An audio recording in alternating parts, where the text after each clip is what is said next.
Lovely. Absolutely lovely. Whoa. Few people waiting. And now watching. Wonderful. 6 people.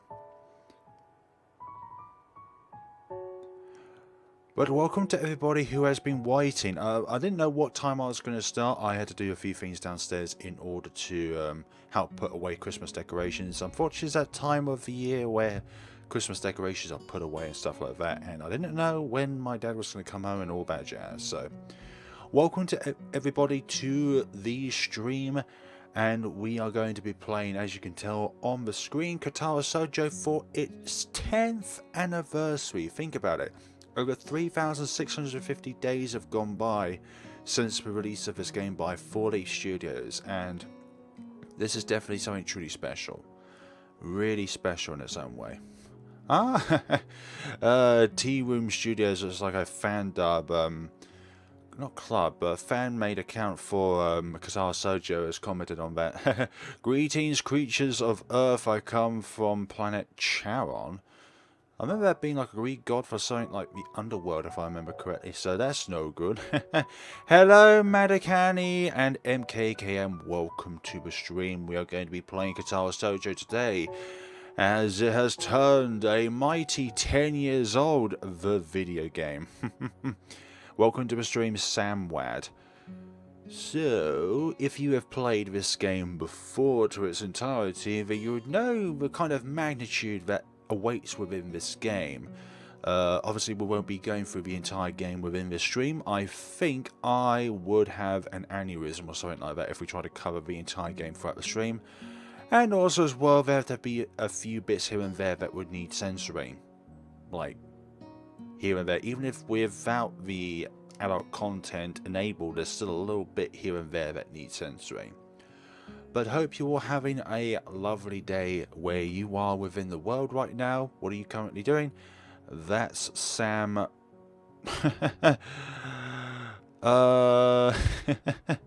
Well, your name does spell with S-A-M-W-A-D.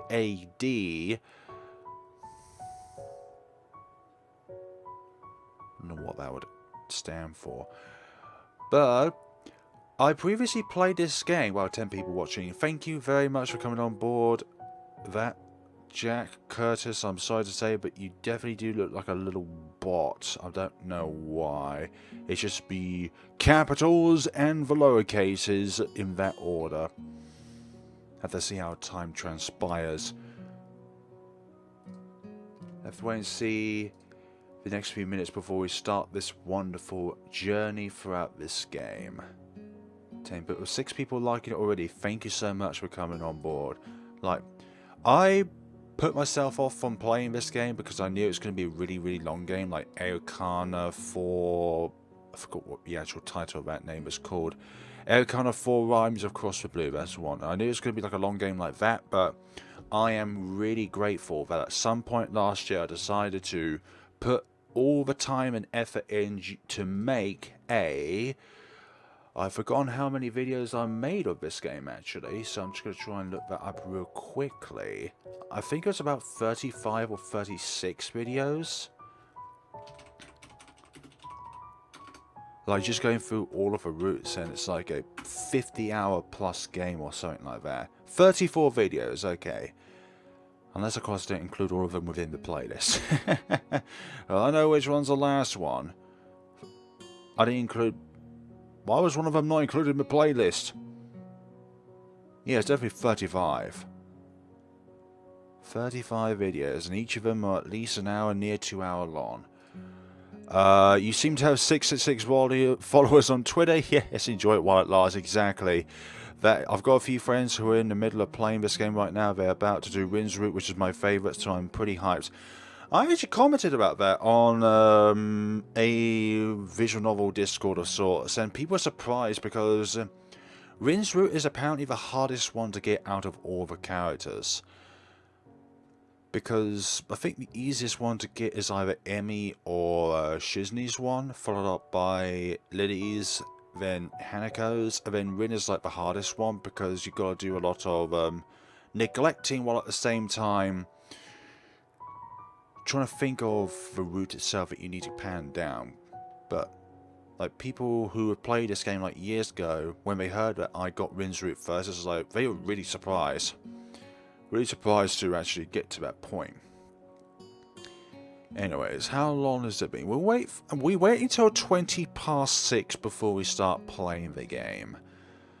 So if you've played this game yourself, and whose route or which character is your favourite? I put in my video yesterday that my favourite route is Rin, but my favourite character of all time is Lily. But close second is Hanako.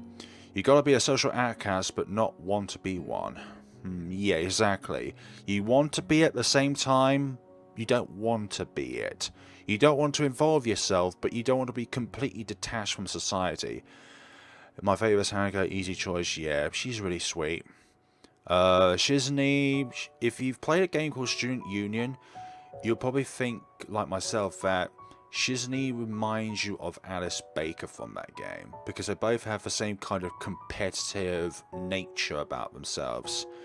The only difference being is that Alice can talk and Shizney uses sign language. But what we have here are individuals with their own backstory. We don't treat them as disabilities, we treat them as people. And some disabilities are more, I was going to say discreet, but they're less visible than other ones. Like with Emmy's one, that is really visible. With Rin's one, that's very visible. Shizney's one is not visible. It's something you only learn with when you try and communicate with her. Misha, she hasn't got a route within the game. Some people want her to have a route within the game. I don't think she has a disability of sorts. So I think the only reason why she's there is because it helps with her own career of being able to help others learn sign language. And in a way, Misha is kind of Shizney's transcriber. But each of these experiences are very deep in their own ways. But when it comes to like routes, I think Hanaka's is the shortest, so therefore it's has the least amount of room to explore into that. Although Hanaka, in her own ways, is the shyest of all the characters. Like with her experiences, it's very easy to see why Hanako is the hardest to socialize with. There's a fan theory that her parents put her in a school for the disabled for spoiler reasons. I can't say yes or no to that one because I don't know. It's been a year since I last played this game. Well, actually, under a year, but I don't know. There's lots of different theories that you can make about these different characters, and I think each theory can be just as justified as the next.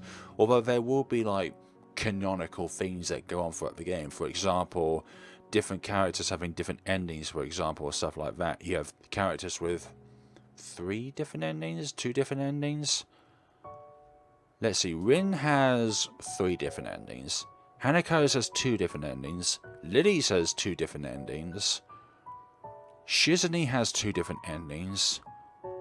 And Emmy has 2 different endings, I think. I think Rin is the only one that has 3 endings.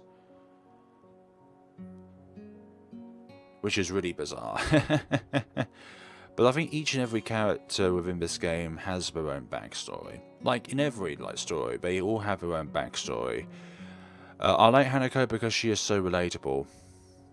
In what way, MKKM? Like her shyness, her past traumatic experience with the fire, her long purple hair. I only laugh because that's like a visual feature of somebody that's not embarrassing or something like that. But each of these characters are really wonderful in their own ways. Except Shizney's father, he's an absolute arse. Like, I thought her personality, okay. Shizney's father to me was my least favourite character. He just sticks out as that kind of person that only wants respect from others but does not respect others himself. Like, he expects respect from other people to him, but he does not do the same thing to others. Hello, Venus Improbable Dream. Welcome to the stream. Popping in to say that I love Katawa Shoujo. I'm glad you're celebrating it. It was this game that inspired me to make Venus Improbable Dream.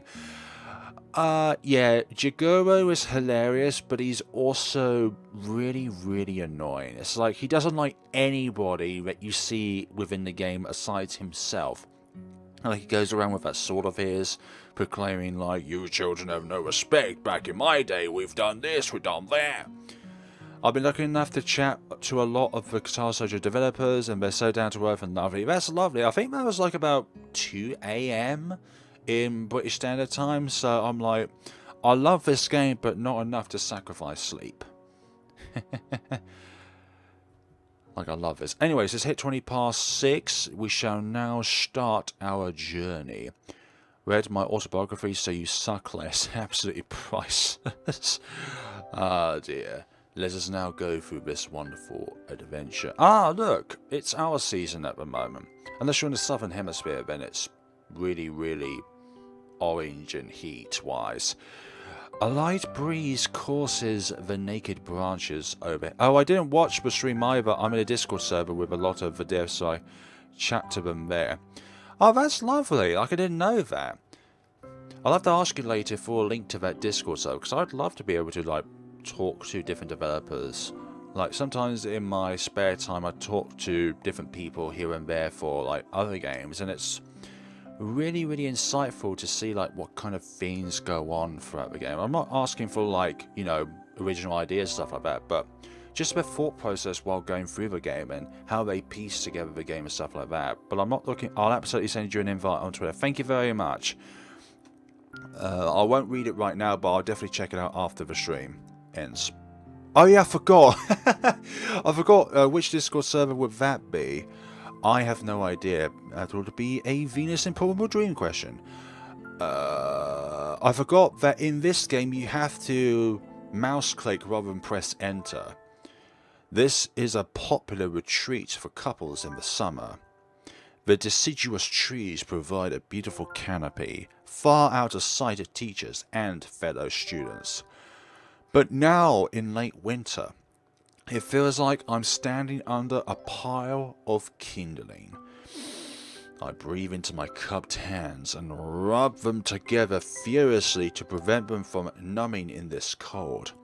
Just how long am I expected to wait out here, anyway? I'm sure the note said 4 o'clock PM. Ah yes, the note. Slipped between the pages of my math book while I wasn't looking. God damn it, math.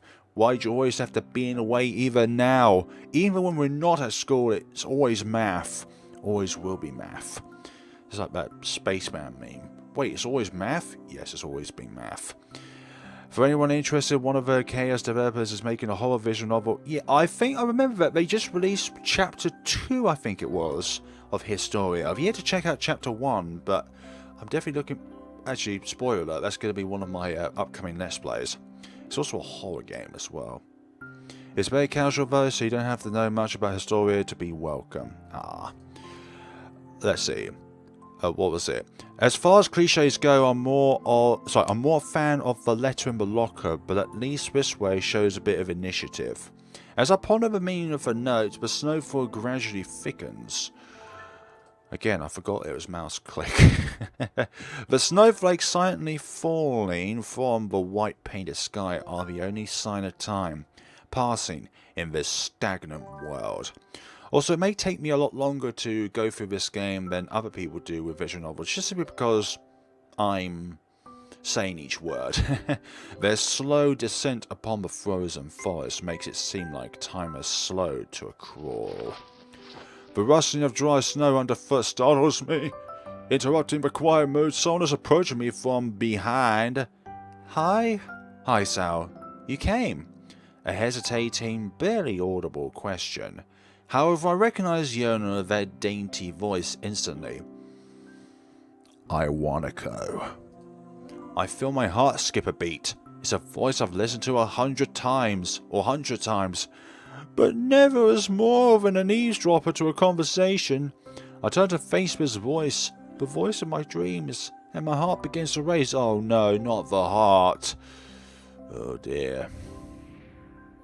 Hello. What are you doing out here, very underclothed? Like you got a skirt on with socks that doesn't fully cover your legs, and yet you're in winter... Anyways, let's not get into that. Even though I did. Iwanako, I got a note telling me to wait here. It was yours? Damn it, I spent all afternoon trying to come up with a good line and that was the result. Sometimes it's just the on-the-spot scenario, for goodness sakes. Pathetic. Yes, I asked a friend to give you that note. I'm so glad you got it. A shy, joyous smile that makes me so tense I couldn't move a single muscle even if I tried. I think that's the start of something catastrophic. Oh. My heart is pounding now, as if it were trying to burst out from my chest and claim this girl for itself. For goodness sakes, control your emotions, man! So, here we are, out in the cold. Once again, the wind stirs up the branches. The cavernous noise is music to my ears. Iwanako flinches ever so softly against the gust of wind. As it passes, she rights herself as if supported by some newfound confidence. Her eyes lock with mine as she lazily twirls her long dark hair around her finger. All the while, the anxious beat of my heart grows louder. Oh dear. My throat is tight. I doubt I could even force a word out if I tried. You see, I want to know if you'd go out with me. I stand there, motionless, save for my heart pounding. I want to say something upon but my vocal cords feel like they've been stretched beyond the breaking point. Hi, Sal? I reach up to try to massage my yeah, indeed. I reach up to try and massage my throat, but this only sends spikes of blinding pain along my arms. Hi, Sal. This confession has overtaken me. My whole body freezes, save for my eyes, which shoot open in terror. Oh dear. Hi, Sal. The beat in my chest suddenly stops, and I go weak at the knees. The world around me, the canopy of bare branches, the dull winter sky, Iwanako running towards me. All these fades to black. The last thing I remember before slipping away are the sounds of Iwanako screaming for help and the incessant clatter of the branches above. This is not Doki Doki! This is pre-Doki Doki, I think. 8 of them? Maybe 7. How many years has it been? The split between KS and DDLC. This is... Oh. There is a pulse. Fully Studios presents... Thank you to the team for... Sorry, thank you to the team for making this game. Wow. Doki Doki equal heart pounding. Really? But they're both the same letters, so how can you differ between the two? Going through all the credits, like, just think about all of these people, all of these, like, studios. They all helped out, yeah, feels.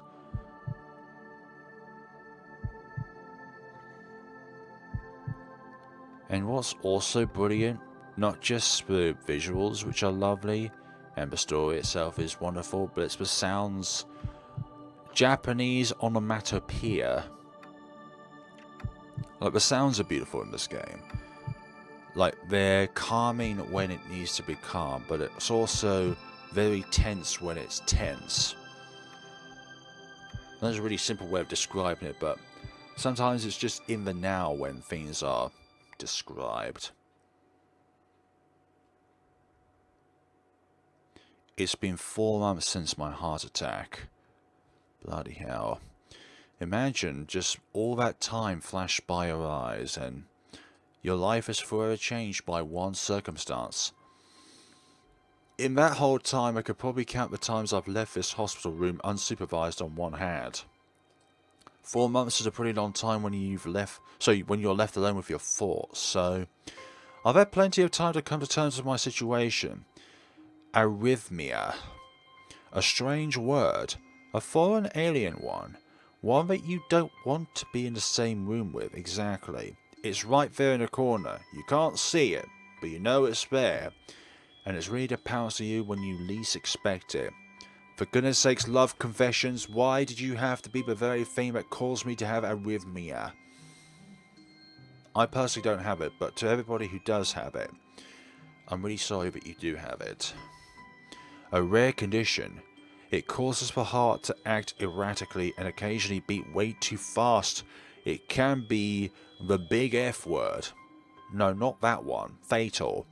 Apparently I've had it for a long time. They said it was a miracle that I was able to go on so long without anything happening. So it's like, it's been with you for some time, but it only really kicked in when the love confession came in. Then again, when it comes to stressful, when it comes to certain stressful situations, it can cause a particular condition that you're going through to amplify.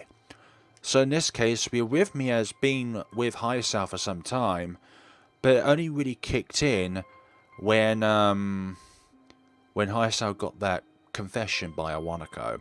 Doki Doki basically is Japanese term in games, comics mean heart pounding. But it doesn't really make any sense because Doki Doki is the same two letters put together. I don't know, the English/Japanese languages are confusing. Okay. Is that really a miracle? I guess it was supposed to make me feel better, more appreciative of my life. It really didn't do anything to cheer me up. My parents, I think, were hit harder by the news than I was. They actually had two... I don't know how to say that word. Hemorrhages apiece. I had already had a full day by then to digest everything. To them it was all fresh. They were even willing to sell our house in order to pay for a cure. Do not do that. Of course there isn't a cure. Because of the late discovery of this condition, I had to stay at the hospital to recuperate for the treatments. While I was first admitted, it felt as if I was missed. I myself had chronic conditions that didn't reveal themselves until I was already an adult, so I can relate a lot. Apologies for that circumstance to occur. For about a week, my room in the ward was full of flowers, balloons, and cards. I think the worst thing that's happened to me is not being able to eat wheat. But then again, that is incredibly minor in comparison to what other people go through when it comes to like stuff and like allergies to nuts. Like, I had a friend who had nuts one time, and they were hospitalized because of it. And I'm not sure if it was because it was under the influence of alcohol or not, but they had nuts when they really know that they were allergic to nuts. Like, they have a really, really bad reaction to it.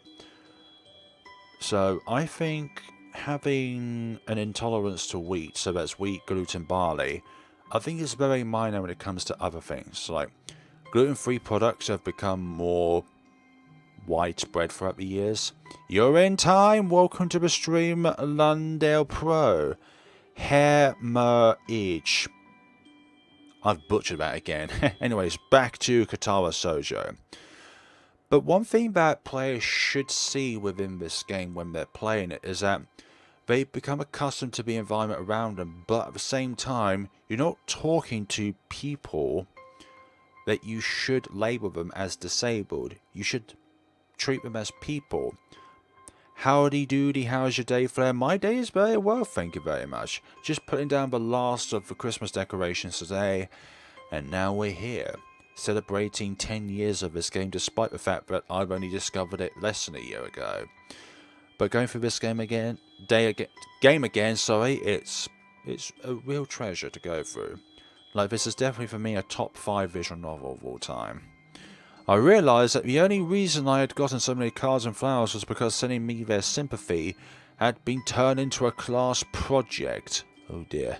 Maybe some people are generally concerned by... Oh, come on. I think some people are generally concerned if they hear that one of their friends has got arrhythmia, that they collapsed. I think the collapsing news comes first and then the condition. Even in the beginning, I barely had visitors. By the end of the first month, only my parents came by on a regular basis. Ironica is the last to stop visiting. After 6 weeks, I never saw her again. We never had that much to talk about when she visited anyway. I remember it was like, it was less to talk about as time goes on. We didn't touch the subject that was between us on that snowy day ever again. The hospital is not really a place I'd like to live in. The doctors and nurses feel so impersonal and faceless. Would you consider it a classic in your opinion? Yeah, it definitely is a classic. Like 10 years going and people still talk about it.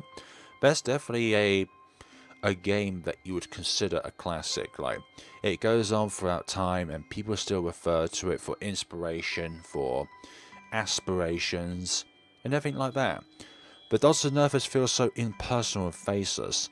I guess because they're in a hurry and they have a million other patients waiting for them, but it makes me feel uncomfortable. Yeah, in this day and age, hospitals are incredibly overwhelmed. Like, really overwhelmed.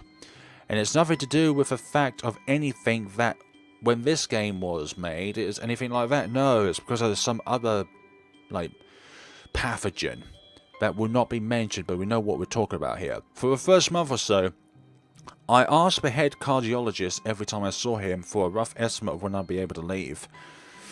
He never answered anything in a straightforward way, but told me to wait and see if the treatment and surgeries worked.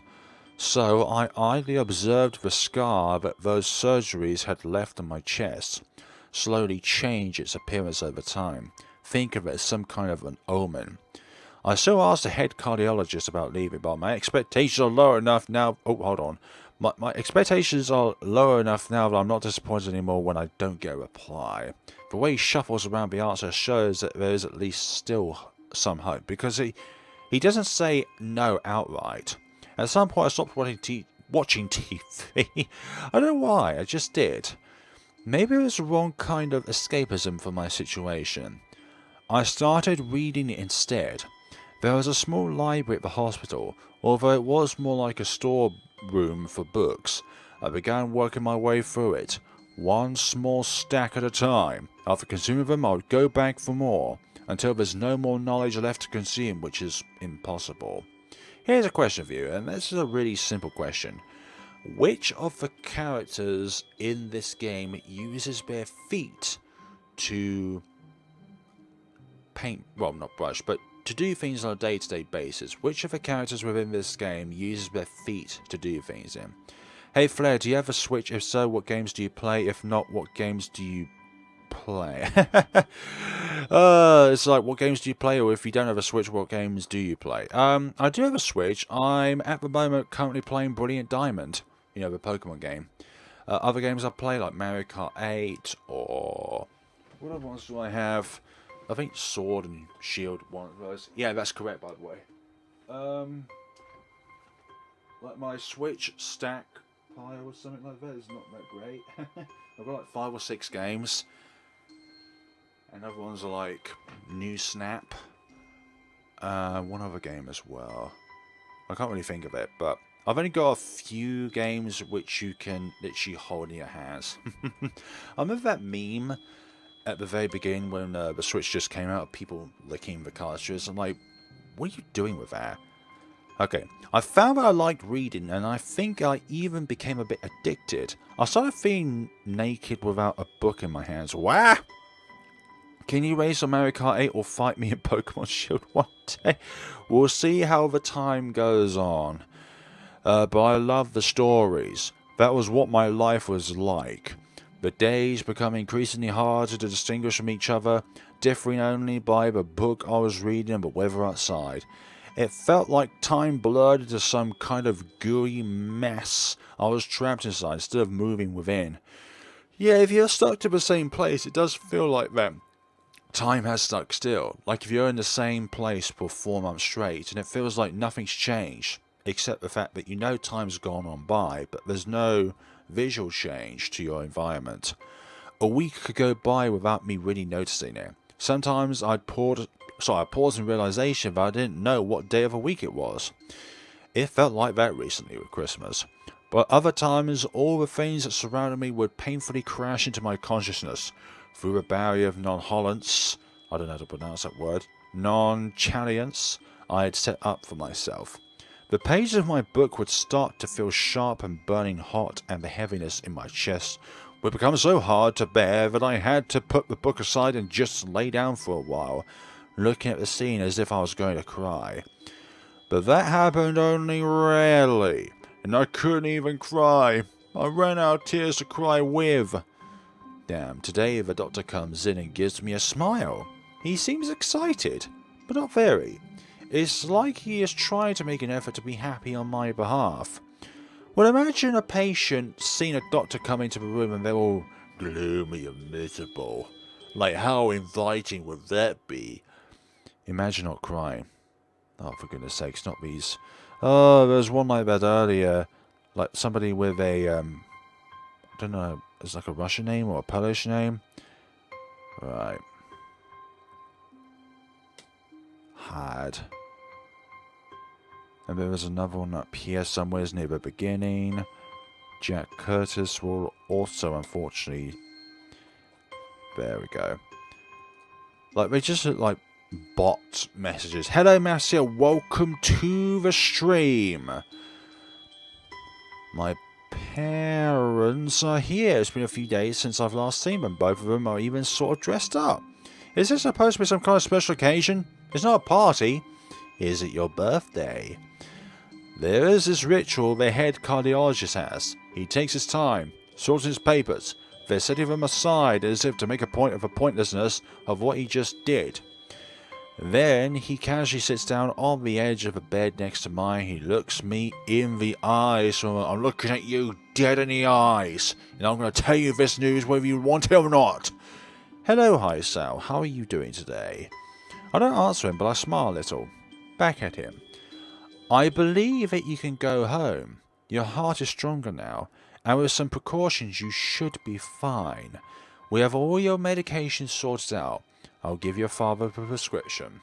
The doctor hands a sheet of paper to my dad, whose expression turns wooden as he reads it quickly. So, Manuel. I take it from his hand and take a look myself, feeling numb. How am I supposed to react to this? How many... Oh my... What? Nightmares are one of the things? Or then again, these could be side effects of these medications. Like, we have medicines and side effects, I imagine. And look at all these things. It's like going back to school and trying to learn like a few different things that should be simple, but this is what your brain's telling you of what the information is. The absurdly long list of medications staring back at me from the paper seems insurmountable. They all blend together in a sea of lead. It feels like that. It's just a sea of chaos. Pen butt. I think it's just two words merging to say that. This is insane. Side effects, adverse effects, contraindictions, and dosages are listed line after line with cold precision. I try to read them, but it's so futile. Oh yeah, there is. I just seen that right now. Hold on, let me just enable my mouse so you can see. No, wait, I won't enable my mouse, but I just seen it. It's near the middle left, above 4.8 hours. Or 48 hours. I can't understand any of it. Attempting to only makes me feel sicker. It's like when a teacher tells you to do this one big project, but break it down to smaller projects, but to you, you're like, oh my gosh, look at this huge project I'm trying to do. Life. All of this. The rest of my life. Every day. Look, it's shocking at first, but it's gonna be less shocking as time goes by. I'm afraid that is the best we can do at this point. I hate when a teacher tells me that. Yeah, when a teacher says that this is simple, yet that teacher's been studying that particular subject for over 20 years. Yeah, it's simple to the teacher, but not to the student who's learning something for the first time. Perception of the particular subject. However, new medications are always being developed, so I wouldn't be surprised to see that list fade over the years. Years? What a confidence booster is that? I felt better if he hadn't said anything at all. Look, man, stop being pessimistic, okay? Also, I spoke to your parents. We believe it would be best if you don't return to your old school. What? Please, calm down, Hisal. Listen to what the doctor has to say. Exactly. Calm down? The way he says it tells me he knew full well that I wouldn't like it. Am I going to be homeschooled? No. Whatever of my concerns shows is ignored. We all understand that your education is paramount. However, I don't think that it's wise for you to be without supervision. At least not until we're sure that your medication is suitable. So, I've spoken to your parents about a transfer. Sorry about the knock on the microphone. It's a school called Yamaku Academy that specializes in dealing with disabled students. Disabled? What? Yeah, you are technically disabled now. It has a 24-hour nursing staff and it's only a few minutes from a highly regarded general hospital. Excuse me. The majority of students live on the campus. Think of it as a boarding school of sorts. It's designed to give students a degree of independence while keeping help nearby. Exactly. So this is how the quiet kids get born? I don't know that. Independence? It's a school for disabled kids. Don't try to disguise that fact. Look, it's all about perception, how you see it, okay? If it was really that free, there wouldn't be people have different conditions. And yours definitely needs one that requires a 24-hour supervision. But there's not going to be somebody who's going to be hand-holding you for the entire time while you're at school, where you're trying to get to lessons or go to sleep. And you wouldn't make a hospital be nearby a selling point. Of course, that's only if you want to go, but your mother and I aren't really able to homeschool you. We went out there and had a look a couple of weeks back. I think you like it. It looks like I really don't have much of a choice. Compared to other heart problems, people with your condition usually tend to live long lives. You'll need a job one day, and this is a good opportunity to continue your education. Exactly. This is an opportunity. Don't call it an opportunity. Don't call it a goddamn opportunity. It is an opportunity, you fool. Well, you should be excited at the chance to go back to school. I remember you wanted to return to school. And while it's not the same one, it's still a school at the end of the day. And hey, maybe you can make yourself some new friends. Or perhaps even a special somebody. It has to be classified as a special school, but it's always how you perceive it. Do you want to treat it as a school for the disabled? Or do you want to treat it as a school with a little bit more for those who need that little bit more to help them out? It's as normal as it can be, but at the same time it has that little bit more in the background in case something happens.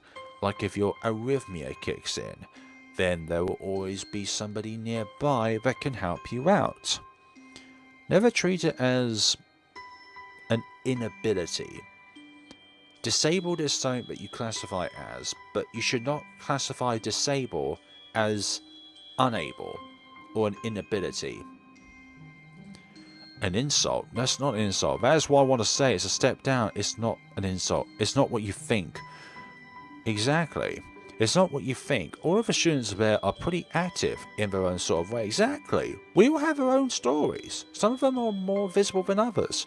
It's geared towards students that can still get around and learn, but just need a little help in one way or another.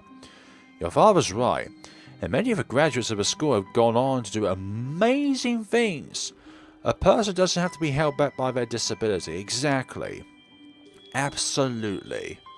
One of my colleagues in another hospital is a graduate. I don't care. A person doesn't have to be held back by their disability. That's what disability... Hi, Sal. It's how you perceive it, okay? If you want arrhythmia to be a barrier in your life, then it is always going to be a barrier psychologically. It's something that you always need to have concern over. It's something that you need to monitor. But for goodness sakes, in comparison to other things, it's still life-threatening. But I don't know enough about this to carry on. I really hate that something so important was decided for me. But what can I do about it? It's still a normal life, hi Sal. I wish I could come into the game and strangle you to say that this is still normal. It's funny, I had always thought my life was actually kind of boring, but now I miss it. I want to protest. I want to blame this lack of reaction on shock or fatigue. I could easily yell out something now, something about how I could go back to school anyway, but no. I don't say anything. The fact that I know now is futile. I look around the room, feeling very tired of all this. The hospital, doctors, my condition, everything. I don't see anything that would make me feel any different. There really isn't a choice. I know this, but the thought of going to a disabled school, what are those even like? More normal than you think. Just turn on the VR headset, enter the game, and backhand him. If only I could do that, and if only there's a VR version of this game. As much as I try to put a positive spin on this, it's very difficult. Come on. There's always light in the tunnel somewhere. You just gotta look for it. But let me try. A clean slate isn't a bad thing. Exactly. That is all I can do. So all I can think of to get me through this. At least I still have something. Even if it's a... Stop calling it that. It's something. It's a fresh start. It's not about calling it. It's thinking that. It's a fresh start and my life isn't over. It would be a mistake to just resign myself to thinking that. At the very least, I'll try to see what my new life would look like. Why did I say that out loud? It ain't McDonald's. Here we go. It's a wounded heart, but it's still a heart that beats. Act 1. Life expectancy. Let's see where we go throughout this game. The gate looked far too pompous for what it was, sorry. In fact, gates in general seem to do that, but this one especially so. Red bricks. Let's see, do you always end up in someone's route based on your choices, or is it possible that games cut short when you don't make friends with anyone? In this case, yes, your game can be cut short if you make the right/wrong decisions. Let's see, what was I? Red bricks, black wrought iron and great plaster, assembled into a whole that doesn't feel welcoming at all. I wonder if it looked like what a gate for a school should look like, but couldn't really decide. Probably no. Of course I don't want to get stuck on thinking about the gate for too long, so I entered through it with a brisk pace that felt surprisingly good. Manly picnic. I forgot what that is like a reference of. Oh gosh, I feel embarrassed now. Manly picnic. Moving forward feels good. Exactly, never look back. If you're going to fall somewheres, don't fall backwards in life. You fall forwards in life. I've forgotten who made that statement. So I walk towards the main building of the Yamaku Academy with this brisk pace. I'm alone, as my parents are taking my stuff to the dorms and there's supposed to be someone waiting for me. You haven't seen the manly picnic in Katawa Shoujo, you made all the right decisions.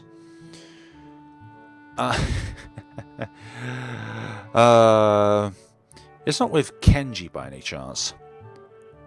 I'm alone as my parents are taking my stuff to the dorms and there's supposed to be someone waiting for me. I think I've already read through that part. The grounds are incredibly lush, filled with green. I won't spoil anymore. I'm gonna have to go flare, continue with this scuffed game. What do you mean scuffed gameplay? I'm suffering school prison. Well, you go do that.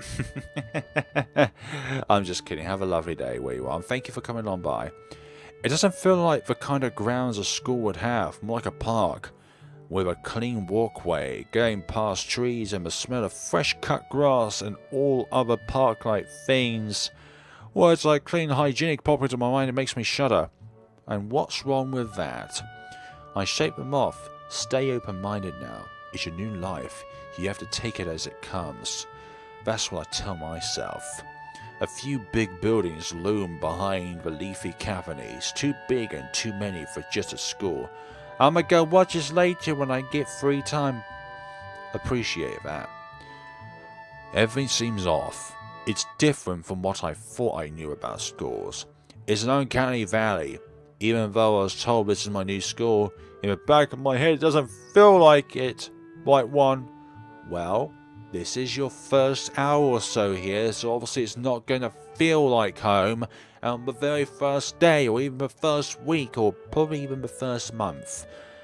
Hopefully the first year you go through it, okay.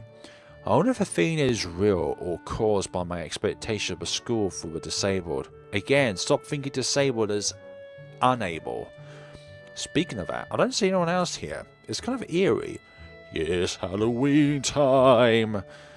It makes me wish there was somebody here so I could anchor myself to something tangible instead of having this feeling that I stepped into another dimension. You're being too paranoid, my friend. The trees hum with the wind and the green hues flashing all around me catch my attention. It makes me think about hospitals again. How they say that the operating rooms are painted green because green is a calming colour. You can also say that blue is a calming colour. But not red. So why am I feeling so anxious, despite all this greenery? Only after I stand in front of a haughty main building I surprise myself by realising why the gate bothered me.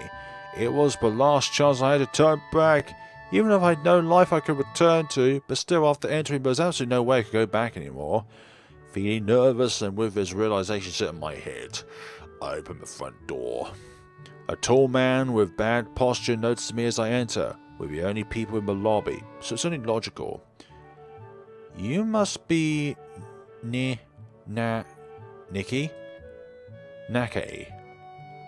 So you are. Excellent. I'm your homeroom and science teacher. My name is Muto. Welcome. I described him in my tearing as bland, but he's also quite motivational when he is talking about science and stuff like that. Welcome. We exchange a handshake that is neither firm nor sloppy, and he looks at his watch. The head nurse asked you for a brief check-in visit, but there's no time for that now. Oh, should I go later? Yes, afternoon is probably fine. We should get going and introduce you to the rest of the class. They're waiting already. Waiting for me? I don't like being the centre of attention, but I guess it's inevitable in a situation like this. Yeah, this is your first time here. A new face has entered the classroom. Obviously, people are going to be inquisitive. Somehow, not knowing what is waiting for me makes me feel really nervous. Thinking of this, I almost missed what the teacher is saying. Do you want to introduce yourself to the class? Yes, I do, actually. I do. Yeah, sure. I mean, isn't that normal? Not everybody would think that is normal, Hi-Sal, and not everybody would have the confidence to be able to do so. Of course, but not everyone likes to be at the centre of attention. I can relate physically. This is not so bad when it comes to people watching me from other parts of the world, but when it comes to like being in the same room with like 30 people looking at you, it feels incredibly overwhelming. I'd rather have 3 million people looking at me from other parts of the world rather than having 30 people looking at me in the same space, the same physical space. I'm probably one of those people, but I guess I should be the one to give the first impression of myself. Exactly. Stand strong. Also, I think this is one of the conditions for Shizune's route as well, being able to introduce yourself to the class. Right, but it's no problem. Let's go then. My heart is pounding my chest, don't. Remember the last time in this game when your heart was pounding? You know what happened. Damn. And it keeps me thinking about my condition as I follow the teacher up the stairs. The third door down, the third door corridor, and the third tile is marked as the classroom for class 3-3. Muto opens the door and enters. Good morning, everyone. Sorry I'm late again. I hesitate for a split second at the door, freezing on the spot. Get a grip.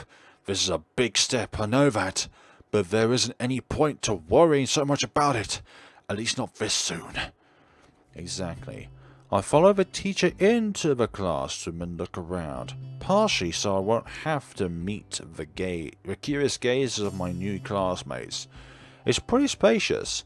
The scene is unusually high and there's lots of space left over around and in between the desks. An entire wall taken up by blackboards and the high, old-fashioned windows only make it seem larger.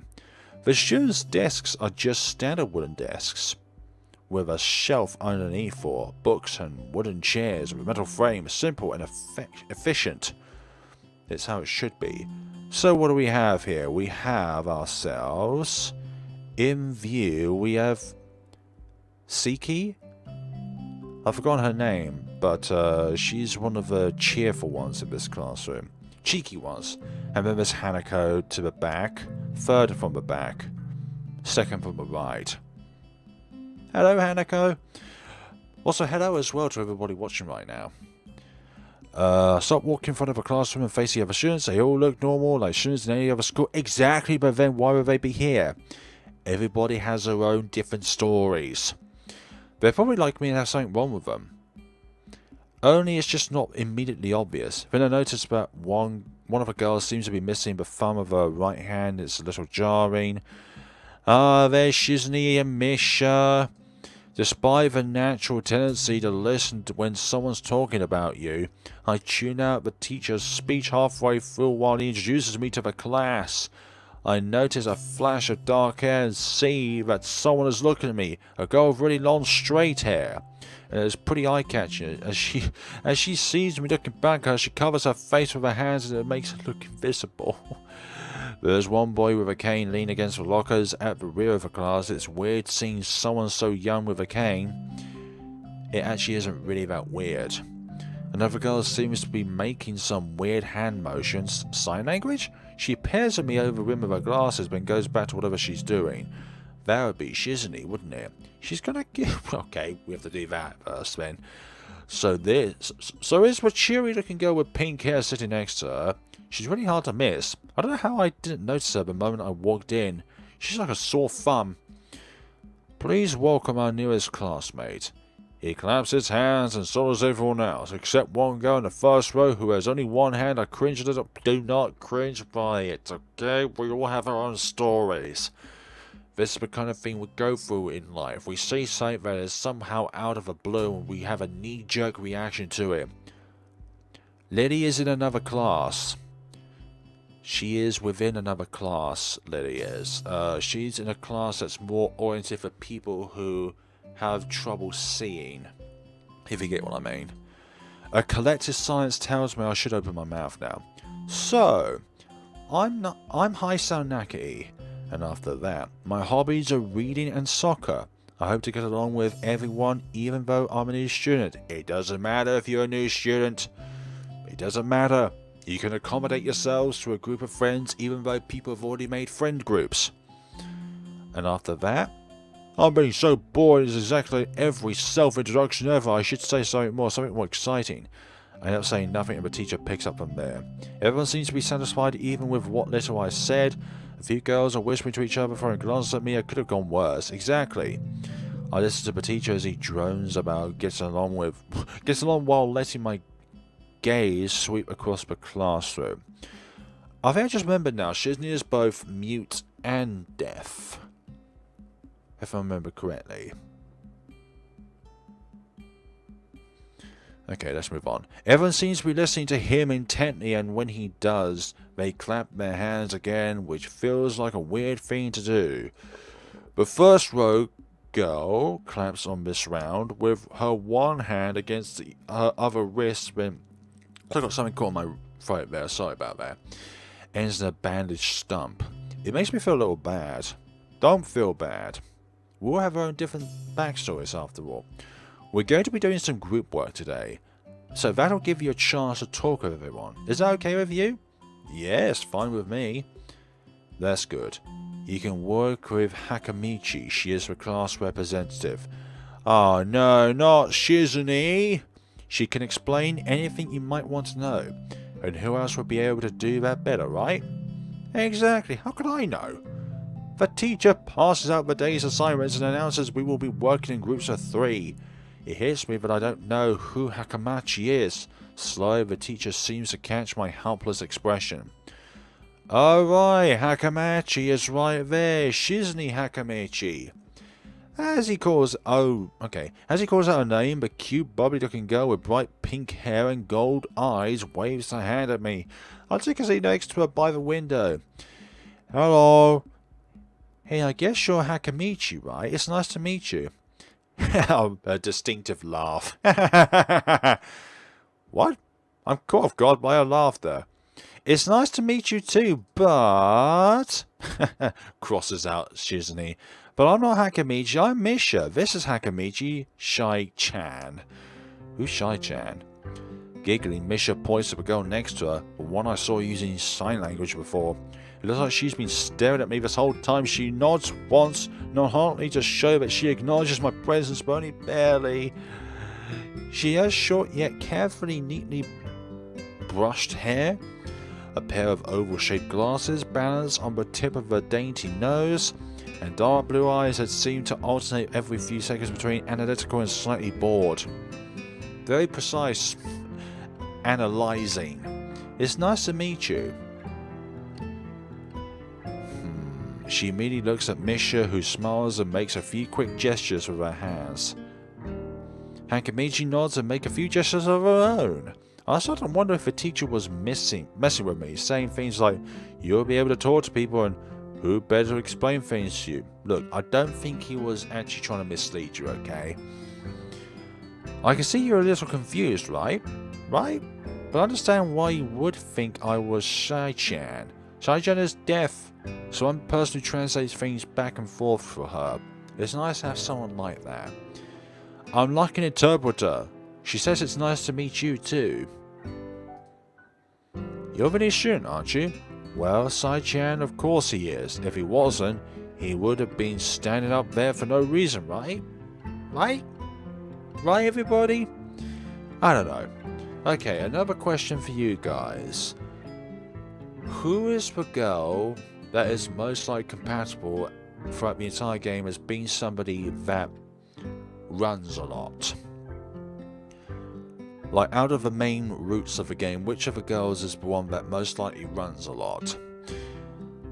You're a new student, aren't you? I've already said that, sorry. He seems like a very interesting person, doesn't he? We knew there was going to be a new student, but we didn't know you would be here today so soon. Hi-chan, right? Hi-chan? Yep, it fits, doesn't it? Yeah, exactly, it is, Emmy. Did I say it out loud? It's just a surprise. I never liked that nickname. I don't really see how.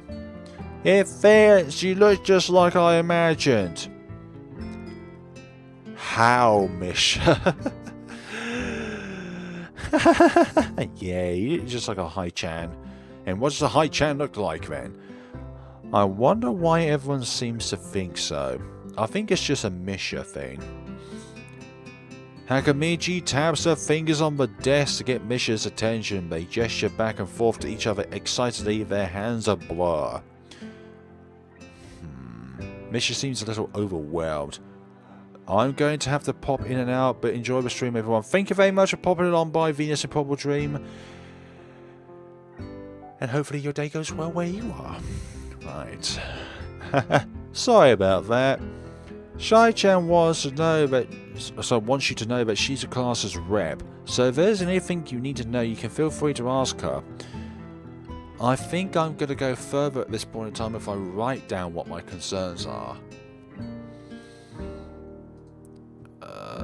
Do you like the school so far? We can show you around a little if you haven't had the time to walk around and familiarize yourself with it. Misha stumbles with the hard word of it, making it stick out in her otherwise fluid translation. Sorry. Thanks, that would be pretty helpful. Yeah, I just kind of came straight to class today. Don't look at me like that, Shizney. That's no good. You should always try to learn as much as you can about where you're going before you go there. Not just with school either. Always. Even if it's a trip to a convenience store. Really, Sai-chan? You wouldn't think that you're talking to people with disabilities. You're just having a casual conversation with people around you. Yes, people. I don't view them as disabled people. They're people with different circumstances. It's how you look at them. If you treat them as disabled people, then I'm not sure what to say about that. But you treat people with their different circumstances as a part of them, not as a part that should be the main factor about them. It should be that not being able to hear or be able to speak, that shouldn't be the defining feature of that said person. What should be defining about that said person is what they're like as a person, not what they are as a person. I didn't look forward to this, even if I committed myself to go along with it. Half-assedly. Acidly, sorry. But anyway, I didn't say anything, and Misha signed something that ends in a shrug. What was that? It seems like it was about me. I feel like slumping over in my seat. Both of them are smiling, but that shrug hit me unexpectedly deeply. You look down. Are you okay? Well, it seems like this is only a two-way conversation with us three people. Don't take it wrong way, please. I hate it when people are afraid to ask questions. That's how people learn things, by asking. Asking for help is perfectly normal. As much as needing help, stop looking like you just failed a test. I failed the Misha Shizney test of being able to know where I am before actually going there. Stuff like that. That's one reason why I really like Misha. She has a boundless amount of energy, and she's just comical at the most unexpected times. Alright, Shizney. Oh, and another thing, you don't have to call Shai-chan something so formal like Hikamichi or Class Rep all the time. Just call her Shai-chan. Misha's sprites are very expressive. Exactly, yeah. That's another reason why I like her, is that her expressions are very personified. Another bot has entered the chat. Get my phone quickly.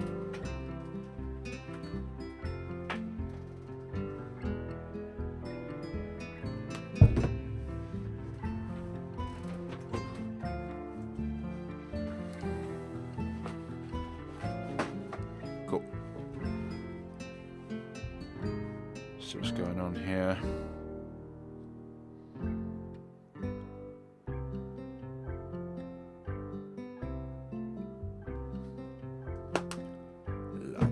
Okay, I was just looking at my phone to see if there's any notification stuff like that on it. Oh, okay, maybe that's too casual. Maybe Shizney would be more appropriate. Yeah, by their name. I think that would be more friendly. Like when you're referring to like your superior, like your employer, you would go by their title. Yep, Shizney is fine. Okay, that would be a lot easier for me. If you call me Hi-Sal rather than Shai-chan, that would be great. Or Hi-chan. I don't know, MKKM. I don't want to delve into that kind of stuff because I don't know that myself. Like, why do people put bots into chats and stuff like that? Like, one reason would be is to make it so that the chat itself is more popular than what it really is. Like, trying to force flood people's chat space and stuff like that. I'm not too sure. I feel a lot more at ease. Both of them seem so friendly, so I feel like an idiot for being so apprehensive earlier, especially with Shizney, who I assumed would be all business. We learn more about her later on.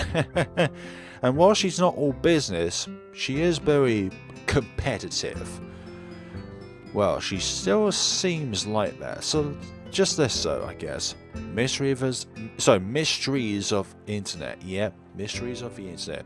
Shizney, why are you looking at us now like that? Huh? Alright, we haven't even touched the assignment. We should start work now. Or Shai-chan will get mad. Do you think that expression tells you that she isn't mad? The assignment is also kind of long, so we should start now if we want to finish it before the end of the class. That too. Exactly. Damn, Shizney glares at the two of us impatiently. I don't need to know sign language to understand that exactly. We can look at her emotion and tell... that tells what kind of emotion she's feeling. Okay, I get the message. After class, we could take a walk around the grounds together. It's a nice day today, okay? The assignment is actually very challenging to get through, combining aspects of being both difficult and unnecessarily long. Still, we finished it a few minutes earlier than anyone else in the class despite our late start. Shizney and Misha are really capable. Misha is kind of more like, I want to get through this as fast as possible, whereas Shizney and Hi-Sal, I believe, are a bit more meticulous within their approach. They're quite different, though. The class rep is as calm and professional as she looks, while Misha is a lot more playful and girlish, not to mention a little more easily distracted. To be honest, with two of them did most of the work. I feel guilty about that. The clock tower bells ring, signaling the end of the period. Time for lunch. Without knowing what else to do, I follow Misha, who is beckoning me into the hallway and down the stairs. We descend even below the lobby where I met Muto, down to the bottom floor. Just like everything in this school, the cafeteria seems too spacious and oddly modern in contrast to the classic exterior. Its big windows open to the courtyard towards the main gate. It's the cafeteria, yay! Her enthusiastic statement of the obvious makes people around us stare. Da da da da! We've discovered a new thing throughout the universe. It's called a place where you buy food. Really? Yeah, but listen to this. It has Chinese food, Indian food, Mexican food, British food, French food, German food, Spanish food, Portuguese food. It has all kinds of food worldwide. All right here. You've never discovered this goddamn thing before, and it's so important, okay? I'm kidding. I don't know where I was going for that. Oh dear. I think that's something that Misha would go on about, though. There is a rather long list of menu options, which seems clear until I realise that many of them are to accommodate students who need special diets, which is understandable. How nice. It almost feels like I'm back at the hospital, eating portions measured with scientific precision to meet the needs of the patients. I pick something at random and follow Shizune to a table, sitting opposite of her. As I nibble indifferently at the food I'd rather not eat, Misha pokes me in the side to get my attention and points to Shizune. Hello, I don't understand signs, so the point escapes me.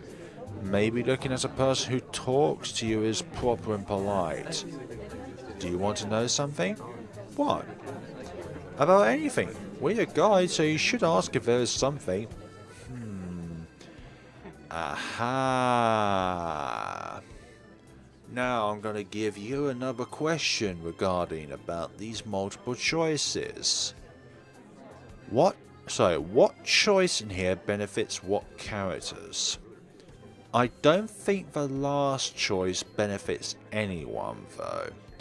But there are two particular routes which we can look through when it comes to this choice. Like, which avenue do we cater for if we select one choice over another choice? But then again, in some ways the bottom choice can benefit a particular person's route, which we hinted at earlier as towards we want to be a social outcast but at the same time not be a social outcast. So I'm going to give you another minute or so to work out. First for Hanako and Lily, yes, that's correct. Now for the second choice, who do you think that benefits?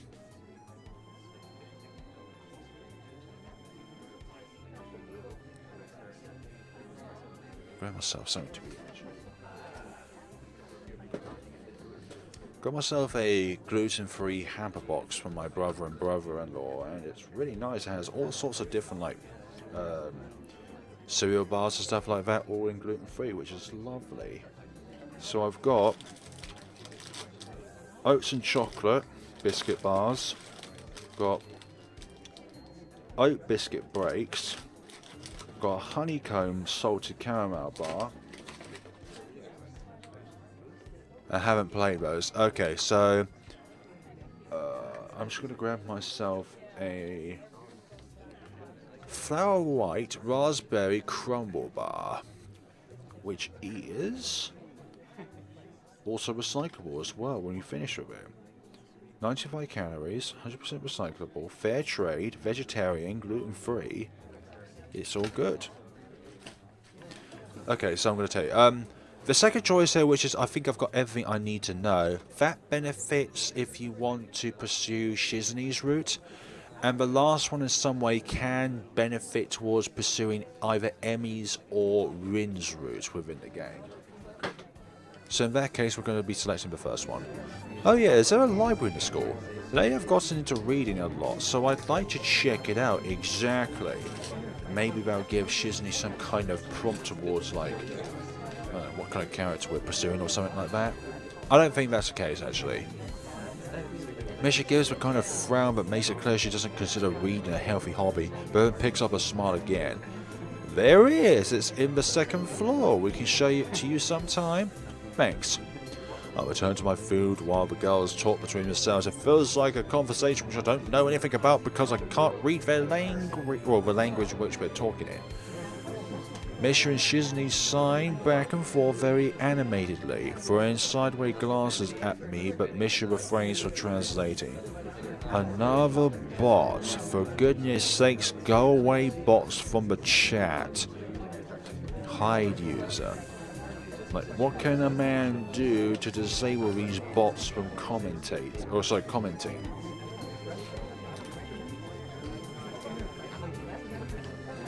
Very nice. Very nice indeed. Maybe they are talking about secret girl stuff or something. I doubt it. I quickly notice the conversation sign is not enough to fill a silence. We arrive in the classroom early, but we're not the first. Hanako! That dark-haired girl I noticed before is slumped over her desk at the last row. She jumps a little when Misha crashes into the room with the elegance of a rhino. Yeah, what elegance does a rhino have? Sorry, Hanako. Didn't mean to jump scare you. Imagine Hanako's not good with horror things. She shrinks deeper into her seat. I can feel her tension away from here, as if she was slowly turning into a stone from just my presence. I don't mean to have a Medusa effect on you by any chance. Misha and Shizney either don't notice or don't mind it, as they walk directly past her to their seats and begin to converse. Okay, I'm left wondering about her, even when the classroom slowly fills with other students and finally the teacher. Getting into the rhythm of school feels strange. It's as if my brain remembers how this is done, but my body doesn't. To your desk. Towards the end of the class, I start yawning and counting the minutes left. I shouldn't be this tired of my first day, but the first day of school is exhausting.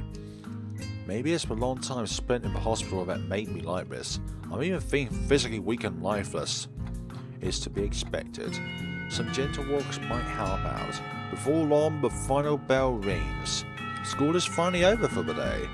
Beside me, Misha and Shizney are having a short conversation. After a bit of deliberation, Misha turns to me. Hello?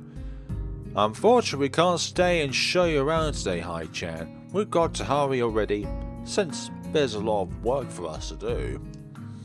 Damn. You'll find your way around it, I'm sure of it. Thank you. Wait, but you said I had to see the nurse. Where do I have to go? Is that so? We can at least show you that much. Thank you. Come on, the nurses have their own building, so we have to go outside. Of course. Like, who doesn't want to go outside? Daft question. We join the flow of students making their way down the stairwell and outside, with the girls pointing out other senior classrooms in the same hallway as ours. When we get outside, the girls make their way to the smaller building right next to the school. It's built in the same style, so it looks like it's actually a part of the main building. This is the auxiliary building here. There's a lot of official and important stuff inside, like the Yamako Foundation office and all the nurse's office. They even have a swimming pool. That'd be wonderful with my own children, but I don't live near a swimming pool. How is that official? Don't be silly, Hai-chan. It's for physical therapy, of course. Anyway, all the nursing staff facilities are in there too. The head nurse's office is on the first floor. You'll be fine from here, right? We'll be going then. See you tomorrow. I don't think I'll be able to survive another day in this school. Yeah, thanks. Bye. A whole building for staff that has nothing to do with the actual education. Come on, stop being like that. I guess it's necessary for a place like this. I walk in, hoping that this really will be only a quick visit like the teacher said.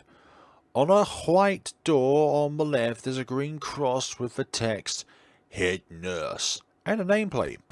A voice from the inside responds to my knock almost immediately, but I can't quite make it out. It sounded a bit like an invitation to open the door, so I invite myself further in. Hello? The room is not large and it smells strange. A frightening looking man turns around on his office chair to face me as I enter. His desk is neat and tidy, but the bin under the table is overflowing with used medical utensils, and there are at least a dozen cup coffee rings lingering on the desk. From coffees, obviously. Hi there. He's referred to as smiling man. Hello there, what can I do for you today? He is young looking and sort of rugged, but the dimples in his cheeks wash that impression away when he smiles. Are you the nurse? Haha. He smiles like a person who has heard this very same question hundreds of times.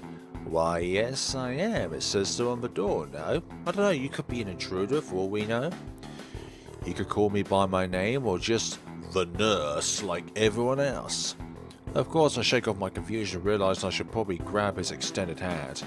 His handshake is rather firm and friendly. Exactly. I'm a new student and my homeroom teacher told me to come and meet you. My name is Haisao Nakai. His eyes light up with revelation. He snaps his finger. I don't know how to snap mine, honestly. You're that Nakai. I was just reading your file in the morning. Some kind of chronic arrhythmia and related congenital heart muscle deficiency, right? He gestures me to sit down in a vacant armchair in front of his desk. I imagine being a doctor or nurse in this case, in any case, it's really difficult because you've got to have an understanding of a lot of different kinds of conditions. Like, when the name of a condition comes up, the nurse will be like, I know exactly what that is, and I know how to get to the bottom of it. As bottom as it goes, anyways. Yes? Good. Well, you've probably been briefed about the school enough, so I'll just go over this quickly. We have all kinds of facilities available, mostly physical therapy and such. There's always someone from my staff around even at night. Never hesitate to call us if there is a problem. The famous 24-hour nursing staff. Don't think of this as a physical intrusion. Wow, this is like a hospital. Well, not exactly. For instance, we don't do brain surgery here. No, that's for the actual hospital. His joke feels so out of place that I'm left thinking why he said it. Yeah, just that it's really weird to have so many medical people at a school. You'll get used to it. Exactly, you'll adapt. I'm not so sure of that myself, but I don't let the nurse know it. Now, let me just find your file again. While he searches for something from his computer and shuffles stacks of papers around, I let my gaze wander around the room. Up, down, left, right. For me, that was my right, and that is my left. But you would be your left, your right. It's the epitome of generic. Hey, that doesn't mean bad. Beige walls and ceiling, dark grey laminate flooring, and all the equipment you'd expect for a school nurse's office. Even the ridiculous educational posters are hanging on all four walls reminding me to eat properly 3 times a day from all the food groups. Smiling, the nurse draws a thick file from a stack of similarly thick files and opens it. So, you already have medication for the arrhythmia. Just remember to take your pills every morning and evening or it won't be much help. Thanks. Apart from that, do you do any sports? Rash stuff like, I don't know, boxing? He grins to his own joke, but I don't. Oh, well, I played soccer occasionally with some classmates. Alright. I'm afraid I'm going to have to recommend you refrain from doing that, at least for the time being. Oh? My lack of reaction makes him raise an eyebrow, but really I'm not too bothered by him forbidding me to kick a ball around. It's because of the actual impact of the ball itself. I guess I never did it out of burning passion for the sport, just to have something to do. Any kind of concussion might be very dangerous to your heart, and risking another attack is not a good idea. Exactly. Was the previous one caused by a sudden concussion to the chest area? There's no mention of the cause in your papers. Not exactly. It's more like romantic kind of reasons. I step aside the question accepted, and he glances at me over his papers with a more serious expression on his face, as one should. Still, you need to keep your body healthy, so some exercise would do you good. We have physical therapy and such available, as I said, but I don't think you really need such heavy measures. Just get some light exercise regularly. Brisk walks or even light jogging, jumping rope, that sort of thing. Swimming maybe? There's a pool here, as long as you don't dive into it. So I was told. You were? Very good. Anyway, and I'm sure you've been told this before, you just need to take care not to overexert yourself. He wags his finger to emphasize the point. No need really, I've heard this 1,000 times already. Absolutely no unnecessary risks. Take care of yourself. Okay. He goes over my papers one more time and sets them on my desk, obviously content. Good. That's it then. Come meet me if you ever need something. Thank you. I'm sure we'll need you more on Emmy's route of this game rather than any others. Actually, we did need him on Hanukkah's route, but that's not for us directly.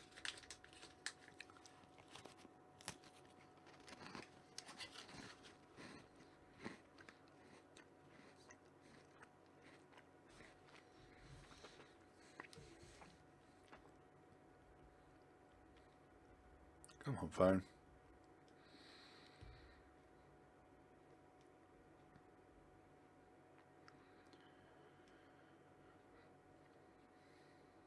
There we go.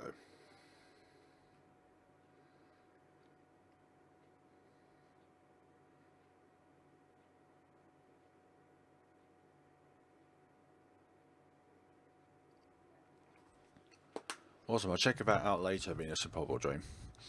I ushered out before I even realised it. A quick visit indeed. I end up standing in front of the main building and the auxiliary building. Although to my eyes, they still look one and the same. It's the first real look I get at the other students. So I watch people coming out of the school, going towards the gate or the dorms. Everyone seems to know where they are going, and I still keep thinking that most of them don't look too special for being students at a special school, but again, neither do I. Exactly! Don't think of it as a special school. Does that make me one of them? One of us? I should go somewhere too, to prevent me from getting lost.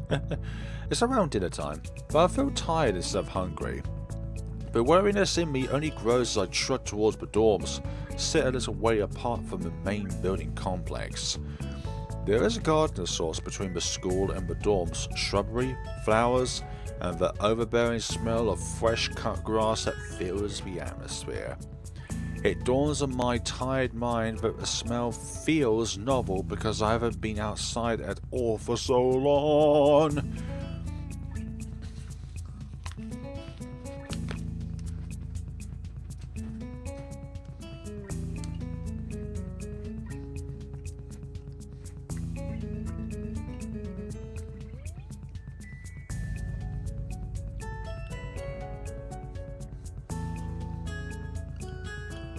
So it's rude to eat and talk at the same time.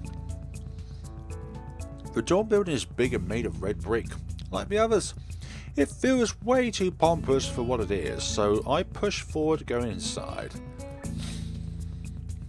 I forgot I need to click on it. It takes more time than necessary to fish out the key I was given from my pocket. Room 119. Despite the ornate exterior, the inside of the dorm is fairly new, functional and boring. Functional is the key word there. Just like in the main building, the halls and doors are wide to accommodate wheelchairs. The same goes for the elevators at the end of the hallways. I poke my head around the corner of the common room door. Inside, a few students are watching the television. One nods and gives a quick hello before turning back to the TV. Seems that only the girls around here are sociable. I suppose it's perfectly fine with me. I climb the stairs to the upper floor. Doesn't matter which gender is sociable, as long as they are sociable people. Here, small corridors branch off from the main hallway. Each of these minor halls seems to have a toilet and shower as well as 4 rooms. About halfway down the hall I spy room 119. The nameplates of the rooms adjacent to mine are blank. I guess there are just 2 of us here. Light shines from below the door of room 117, so I knock lightly.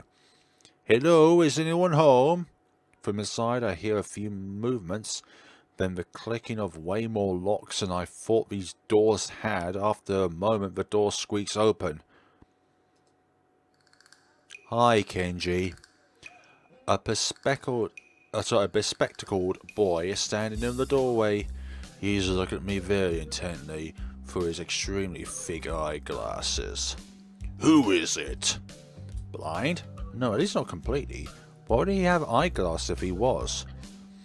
He leans close to me until our noses are almost touching. His breath stinks of garlic, and this kind of being too close to another person of a different household.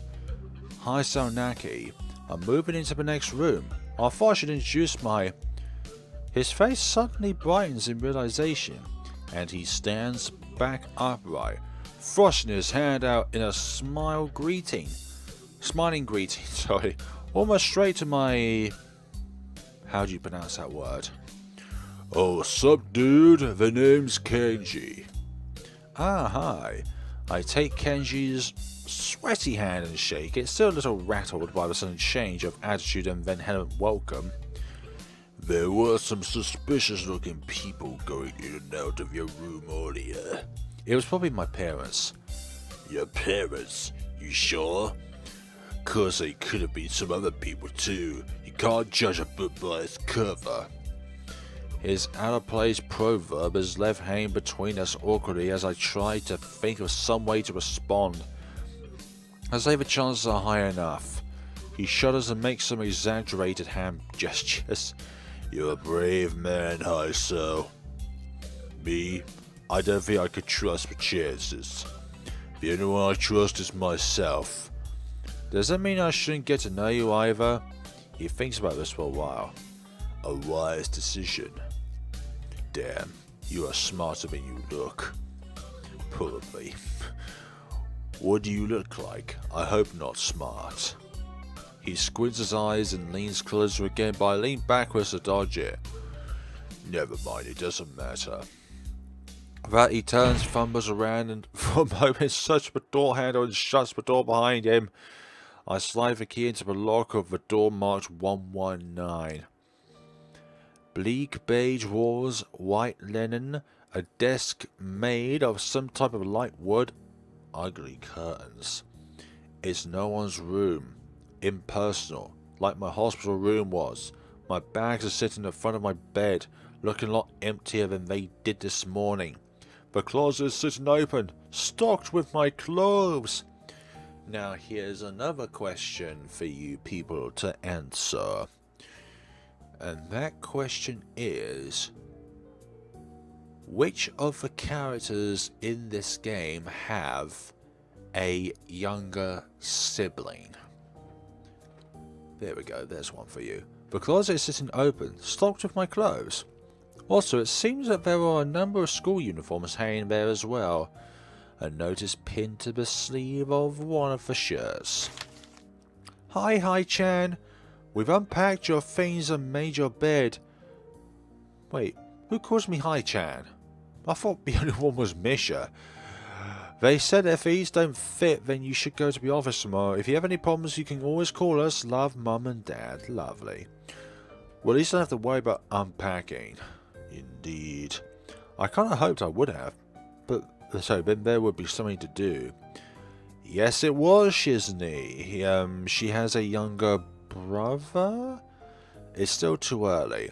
I put the note down on the desk and lie down on the bed feeling drained. Lying there makes me want to read something, but I have nothing with me. I wonder if the hospital conditioned me for wanting to read whenever I have nothing to do. The restless urge just keeps growing until I have to stand up. Maybe it's stress or something. I was pretty nervous about it before coming and for the entire day today too. I still am, I think. Damn, I have to distract myself somehow, so I won't be this unnatural all the time. Tomorrow I'll go borrow some books from the library. Yeah, I'll do that. But for now, the bottles of medications neatly arranged on my night table catch my eye. I pick up one and shake it just to hear the contents rattle inside and then read the glued-on pharmacy label. Yes, please. Hi, Naki. 2 tablets daily to stay alive. Oh, those last few letters there. It doesn't really say that, but it could just as well. Oh, it's kind of twisted. Having your life depend on chemicals like this. Don't we always rely on chemicals though in order to survive? You like the food you eat? That has chemicals in it. I resent it a little, but what choice do I have? Paracetamol. Sometimes we take it on a day-to-day basis. They have side effects. We take them without hesitation. What makes us different? With a sigh, I begin my new daily ritual of taking the right number of pills from each bottle, being careful to check the correct dosages. I lie down again, feeling hollow and uncertain. After that, I keep staring at the blank, unfamiliar ceiling for a long time. And now it's night time. It doesn't start to look it doesn't start looking any more familiar, not even after darkness falls and long shadows draw across my room like fingers. The sheets feel slightly more comfortable, warm and nest-like against the chill that passes for room temperature here. Soon the lighter shade of darkness as the ceiling looks like every scene does at night, and it becomes the only thing I recognize more. The night beckons me to sleep, and I feel the coldness of unfamiliarity and fear creeping up my spine once again. I keep drifting further away from the world I knew. Damn it all. Excuse me. That is a heart. It is a wounded heart, but it is still a heart that beats nonetheless. It's got a little plaster over it. And here we are, not at the hospital, not at home. I wake up in a strange room. Solid morning light shimmers against the light grey ceiling. I'd forgotten to draw the curtains closed last night. For goodness sakes, man! This is my room, isn't it? My room. This is the 3rd room this year that I'm supposed to call mine.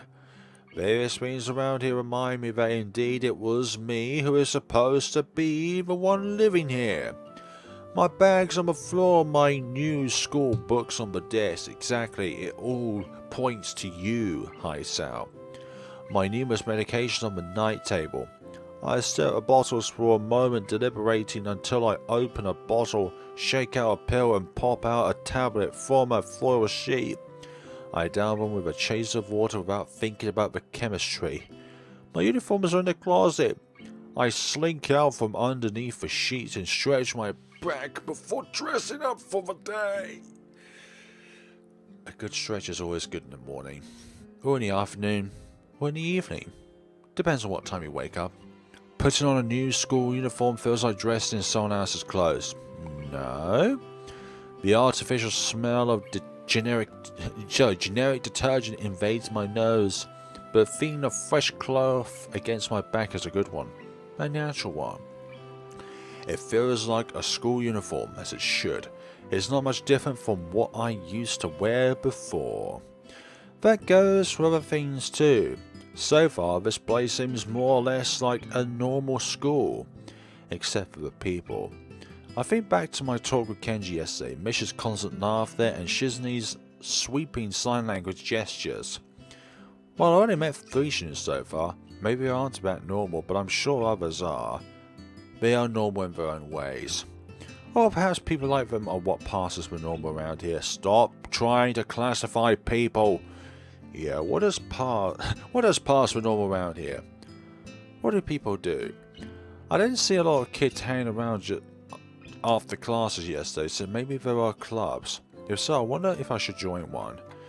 but it's a good thing to delve into.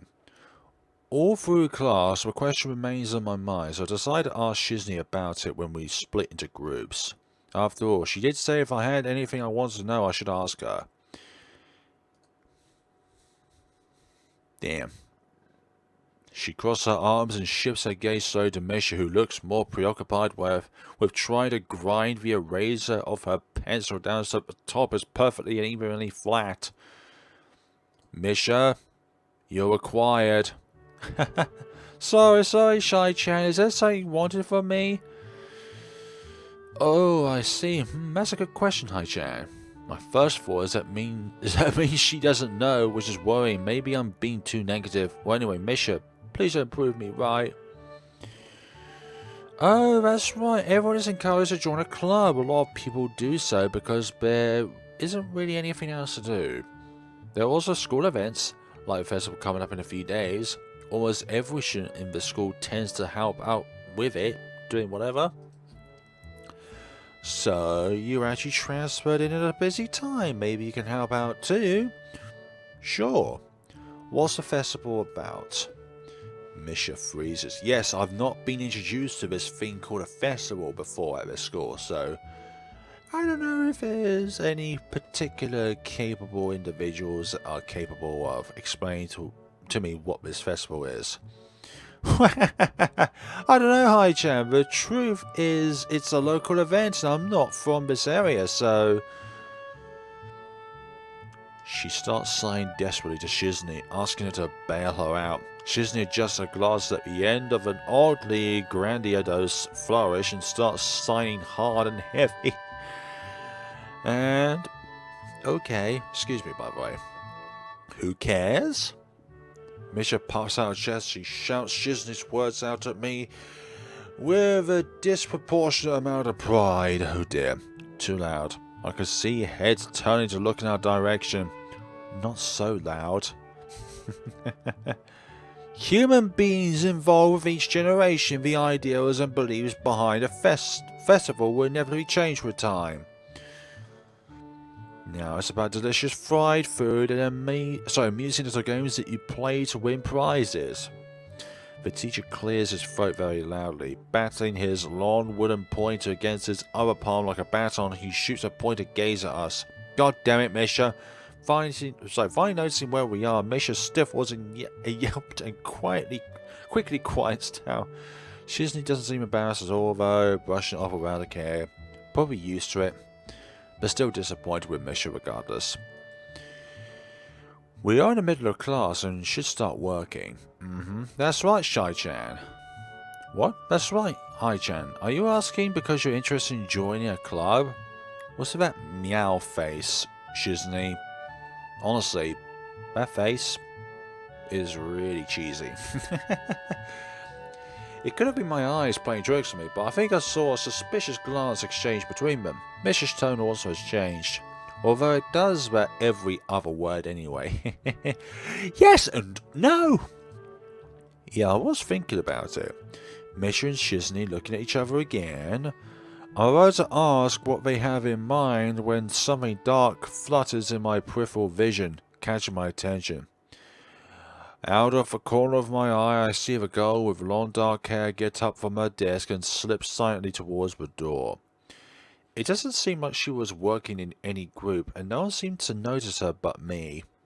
That happens. I glance at the teacher, who's also looking at the dark-haired girl to go. Why doesn't he say anything? Used to it. Hai-chan, is something wrong? Do I look as uneasy as I feel? Or was Misha just looking at me after the girl left? No, nothing. Oh, well, like we were asking, you don't have any plans for lunch today, do you? I thought I'd go to the library and pick up some books. Not really. Do you want to have lunch together then? Sure. Yay! Okay, Hai-chan, perfect. I can't be as energetic as Misha is. I'm not that kind of person. The rest of class passes uneventfully. The girl with the long hair never came back.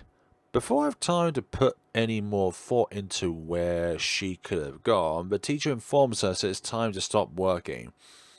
Shizunie looks more of a little annoyed that we only just barely managed to finish all of our work in time. I'm just glad we finished it at all. It's not a contest or anything, exactly. I think I'll keep the stream going until 9 PM my time, so that is 1 hour 10 minutes more. I did think about going towards this for 10 PM, but I've now considered the options and think that's just a bit too long for me. Yes, it is, Hai-chan. Impossible. Really? Really? I noticed this before, but it's kind of funny how Misha is always moving her hands and signing not only everything she says, but what anyone else is saying at any given time. Obviously, it must be so Shizunie can understand it. Her eyes dart back and forth between Misha's hands and mine. Excuse me. So sorry about that. What is my jack on? I don't know who I'm supposed to be looking at. I'm talking to Misha, but that might be wrong, maybe. I should face Shizunie. I'm used to looking in the direction of the person whose voice I'm hearing, but really... Shizunie can't hear me, but it would be disrespectful to talk to her only through Misha. Then again, is it about what she's doing? No, she's at least looking at me. This is all very confusing and will take some time to get used to. It's not a contest because contests are competitions over a prize. If there's no prize on the line, it's not really a contest. Really? Shizunie's eyes flashed dangerously with a competitive glare. Oh no, not the competitive side, Shizunie. No, thank you. She stares at me as if surprised that I'm challenging her. I think maybe this is a contest to her. I never noticed before how dark and blue her eyes are. It's truly an alluring gaze. Are you sure, Hai-chan? Very sure. You're wrong, Hai-chan, because I don't want to be the slowest one in the class. Therefore, what's on the line is my confidence in my abilities, and the prize is the satisfaction of proving them. Shizunie pushes her glasses up the bridge of her nose in a very matter-of-fact way. I'd argue more, but the bell rings and she quickly gets up and picks up her bag, looking at me expectantly. I'd almost forgotten that I was supposed to have lunch with them. And where do you want to eat? The cafeteria? That's so plain. Okay, let's go. Plain?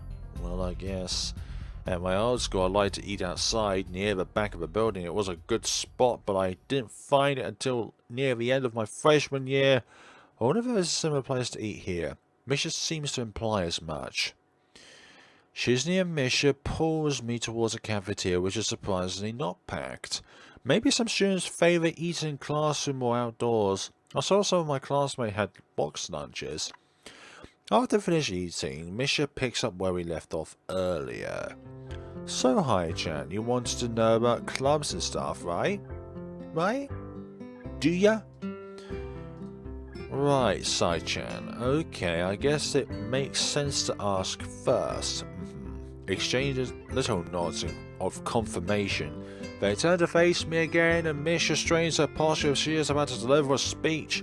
Hai-chan, do you have anything you're really interested in? I used to play soccer, but I'm not really into it now. I don't follow the teams and players or anything like that. As of late, I usually just read a lot. There is a book club, right, Sai-chan, right? But it seems like they have all the members they could possibly have right now. Sorry, Hai-chan, it's a really popular club. Stop it. I'm sure there's something else we could involve ourselves in. Okay, but more to the point, Hai-chan. Does this mean that you don't have anything already in mind? Not really. Good, great. That's great, Hai-chan. Really. Are you exaggerating? Why is it so great? No reason. Do you have something in mind, you two? Well, Hai-chan, other than clubs and the upcoming festival, there is one other thing. Student council! I see. I didn't know this school had a student council. That was a very melodramatic setup, though. Just to tell you that. It's almost like these two are part of the student council in some way, shape or form. How dare ye. I'm pretty sure the two of them know this because Shizunie looks a little embarrassed about it, and Misha is laughing. Shizunie quickly retakes control of the discussion. In a matter of speaking, after all, it's still Misha who has to voice whatever she says. Right. Hi-chan, maybe you should join the Student Council. They could use more people. Yes, definitely. You should definitely join. We don't know anything about the Student Council. Why would we join up to a club in which we have no idea what goes on throughout it, okay? We could just be walking to a death sentence. But you're like, it's fine, come on in, it's okay. There's lots of lovely people there, they all do lots of sorts of different things, but honestly everyone's cool, you should totally join. Here's the paper and pen, just sign yourself up and you'll be in about 5 seconds. We'll even walk to the club while you're signing the papers, how about that? Why? Well, for one, we can hang out every day, Hi-chan. Sai-chan and I are both in the Student Council. Have you not even specified that you're the only members of the Student Council? Actually, Sai-chan is the president. I'm starting to get a suspicion that Shizune and Misha might not exactly be the most unbiased people to talk about this with. As if reading my mind, Shizune quickly adjusts her glass and signs something to Misha. Of course, we're not trying to get you to join just because we would obviously benefit from you joining the Student Council and therefore have an incentive to try and get you to what? So you're admitting that... no, we admit nothing. I mean, Hi-chan, of course it would be nice if you joined and we'd appreciate it. But even without all that, joining the Student Council shows a healthy interest in the workings of one's school. Yep, it's true, Hi-chan. Besides, don't you want to spend time with us after school, Hi-chan? Okay. I can't tell if she is being genuine or if it's just really good acting. Both of them seem to be trying hard to look their cutest. That's how advertising works. Although they are already pretty cute. Okay, moving on. Well... So it's settled then. I've not even said anything, and you're like, welcome to the Student Council. What? No. Aw, see, Sai-chan, of course it wouldn't go so easily. Yep, that's right, though. It would be boring if it went that smoothly. Oh well, Sai-chan owes me candy now. You were betting on it? Hey, my life is not a game here. And this is by no means a game whatsoever. How dare you think we're some kind of visual novel with a dating sim mechanic involved. How dare you? Shizune seems very intrigued by this when Misha signs it to her. The aggressive glint returns to her eyes. That's interesting, Hi-chan. Let's play a game. That's not what I said. And that's not what I implied either. How about No. We're not playing a game where we contrast our finances. No, absolutely not. Oh, why not? Well, because you two both have the same incentive and therefore the same goal, which is to get me to join the Student Council, right? Yep. Yeah, that isn't my goal. But what this means is that both of you can team up and I'll be at a clear disadvantage, so I'll have to decline. Hi-chan, I'm very offended, and that we would pull something so disingenuous. Disingenuous. That makes me sad. Sorry? It's hard to tell where Shizune's influence ends and Misha's thoughts begin. In order to atone for hurting a young girl's feelings, you should definitely join the Student Council. That's also another act. No. How about a game of paper football instead of rich man, poor man? What about a game of chess or, I don't know, a game of cards? Paper football? Yeah, it's a game they play in America. You make a paper triangle and then you try to shoot it past goalposts that the other player makes with their fingers. Isn't it cool? It's the ultimate form of competition between two people. No, I'm pretty sure the ultimate form of competition is when you grab their hand and you try and wiggle their side down. That shows an ultimate form of competition, doesn't it? Doesn't it? Although for other people there would have to be an alternative. And it's also played by... And it's also played by elementary and middle school children, Sai-chan. That means it's a game that really separates the boys from the men. This is still very, very effective advertisement. But because it's advertisement, it doesn't work. More like the boys from the slightly older boys. Anyway, I'm not going to play that either. Just the fact that you know about it means you're probably surprisingly good at it. Yeah, that's true. How do you know? Because you're one who offered the game. Shizney frowns at Misha, telling me that she probably wasn't supposed to admit that so readily. Well, these things have kind of happened, okay? So we're moving on. I want to say that I'm happy with their attempts to get me into the Student Council, but I'm a little curious about what the Student Council does there. Exactly, what do we do within the Student Council? Of course, I don't mean to do that. There we go. I've never been on one before, or even know anybody who was a member, so it interests me. I also kind of like Shizney Misha, so maybe it wouldn't be so bad. Okay, Hai-chan, how about Risk, the game of world domination? I don't know what that is. It's really fun, Hai-chan. You fight for control of the world with armies and everything. Sounds like Sai-chan, Shizney, sorry, would be good at it. If you want to play, we can after school. Ah, really? Sai-chan, we can play just for fun, Hai-chan. Sai-chan hasn't played in a long time, so if you want to, there are no strings attached. Said by somebody who has strings attached to this entire argument. Well, okay. Okay, perfect. We'll see you after school in the Student Council room then, Hai-chan. Wait, why there? Because that's where we keep the game. Which makes sense. I grimace to tell them how much I do not like this, but it's more for show than anything. So in the end I agree, but only after getting Shizney to acknowledge I don't mean anything concrete by just accepting to... So, just by accepting to take a look around and play the game with her. Lunch ends and we go back to class, obviously. Hanako is there. During afternoon classes, the blonde-haired girl comes back and sits down in her seat without a word. Again, no one seems to notice. Or if they do, no one says anything. I want to ask Misha about it, but I don't want to be nosy.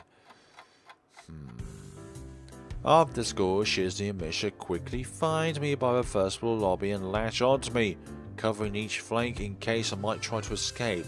What are you trying to do? I feel a little offended, but I've been considering, nevertheless. I'm a bit disturbed that enough people have made a break for it in the past, but they're on their guard. What's with the escort? This doesn't make me feel very comfortable. In fact, it makes me feel like a dangerous prisoner being transported to his cell. What's wrong, Hai-chan? That's right, we're just going to go play a game of Risk, remember? This is a bit of a risk in itself, don't you think?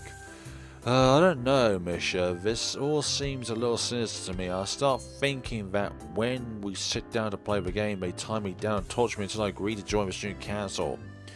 Well, that's highly unlikely, but still, for some reason, it just seems like it would be so plausible. Oh, dearie me. Getting to the Student Council was as simple as turning 2 corners from where we started. What? That's it? This makes you guys being so on top of me seem a little silly. That's not true, Hai-chan. Hai-chan says that when their life is threatened, people have shown their capability to pull off superhuman bursts of speed. What? Life is threatened? Her expression unchanged and Misha signs something amusedly to Shizney, who makes a baffling face and puts her hands behind her back, looking pleased with herself.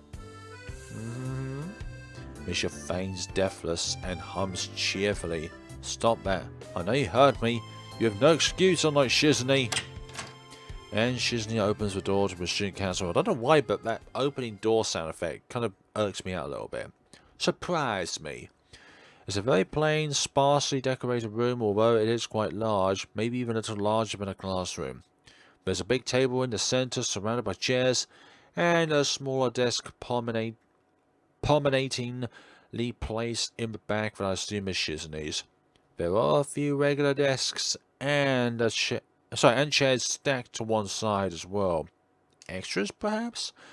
Aside from the tables and chairs, the room doesn't have much else to offer. Just a couple of filing cabinets and bookshelves stacked with old-school records and documents. Not much else. In fact, nothing else. So what's another question I can think of? Probably one that's slightly harder. I left a present for you on my channel. I hope you like it since I can't donate. Thank you so much. I remember you drawing for me in another stream and I thoroughly appreciate it. So I will check that out at another date. If I can do that. Hold on. Just type that in.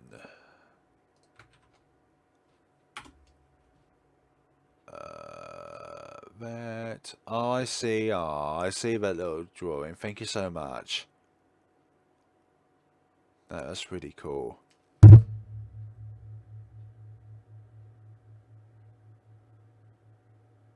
Sorry for bashing my microphone like that. That's really cool. Thank you so much for that. I'll check it out fully later on. Let's see. In fact, nothing else. This is a pretty bleak room. They could at least put a potted flower in here or something. But the most noticeable thing that this room doesn't have is other people. Exactly. It's almost like these two are the only student council members here. Are we early? No? What do you mean no? Does it mean nobody else is coming today? Yeah, that's right. Before I managed to ask why that's the case, Shizune claps her hands together very energetically. And hi, Chen, let's play Risk. Come on, you promised, didn't you? You have to. I didn't say I promised, but we just said we'd go along. Okay. Do you want to know the rules? We can explain to you while we set everything up. While Misha is talking, Shizune takes out what looks like a board game from behind one of the filing cabinets and throws it on the table. Actually, this looks kind of interesting. After Misha spends a little too long for her liking running through the basics with a somewhat vague and confusing tutorial, Shizune cuts in and declares the game has started with a decisive motion slicing her arm through the air. Damn. Shizune's aggressiveness is rubbing off onto me. I start feeling more competitive than I intend to be when I agree to this. It's good to be competitive, especially when somebody else is competitive. Halfway into the game, while I try to ponder how to defend against Shizune's assault from two fronts, she breaks my concentration by drumming her fingers on the table to get my attention. What now? Hi, Chan. Shai-chan wants you to know that you're taking too long to make a move. Sometimes the most important decision in your life requires the longest amount of time to think over. Sai-chan also says that she will let you keep Australia if you agree to join the student. Australia is one part of the world. Okay? I thought this was a game with no strings attached. Just the fact that she would dangle that over my head as an offer means that she knows that I care about the outcome of this game. And anyway, no. Sai-chan admires your fine spirit would be a benevolent dictator who will spare your people if you agree to join the student council. You're so competitive, Shizune. She seems to take this as a compliment. I would expect the student council president to be a little more magnanimous. Magnanimous? She doesn't seem to know what the word means or how it's signed, so she pulls out a piece of paper and writes it for Shizune, who in turn signs it back to Misha. Misha presses her index finger against the temple as if trying to physically imprint the word into her memory. Magnanimous.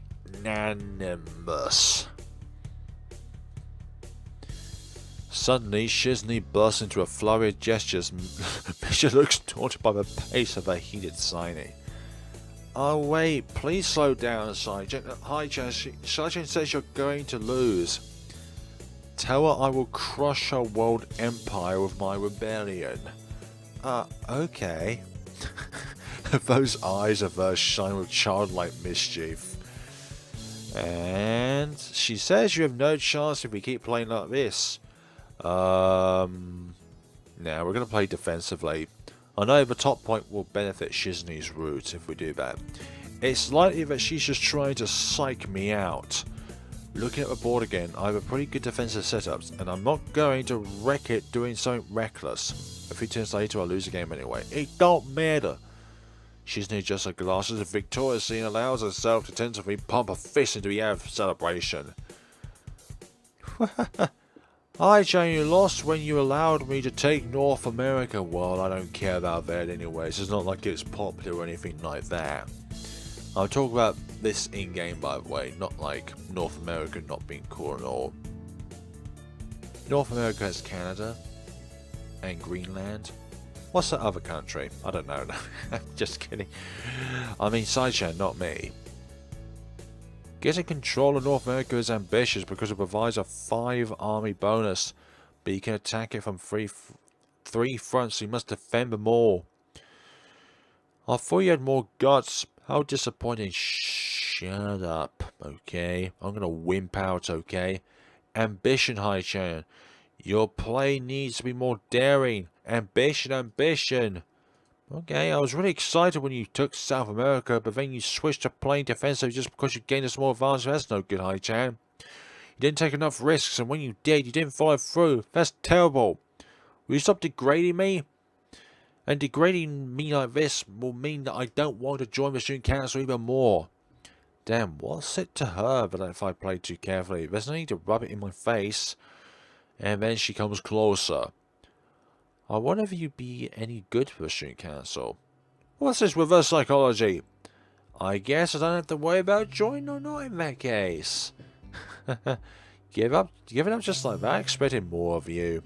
Seriously, is Shizney trying to taunt me into joining a council? Besides, I don't even want to join. It's only my second day. I can't make that kind of commitment. Well, it's kind of late into the year, I'm not going to lie. It's late into the year, so therefore these things need to be kind of quick. I haven't even taken a look at any other clubs yet. And these two feel a little weird. Fine, I'll consider joining the council, but I want to take a look at the clubs before I decide. Really, Hai-chan? You're not just saying that to make us feel better? Yeah. I'm just not sure that I want to. Aww. Okay, Hai-chan, but we're not going to give up so easily. You said maybe. There's still a chance you'll come around.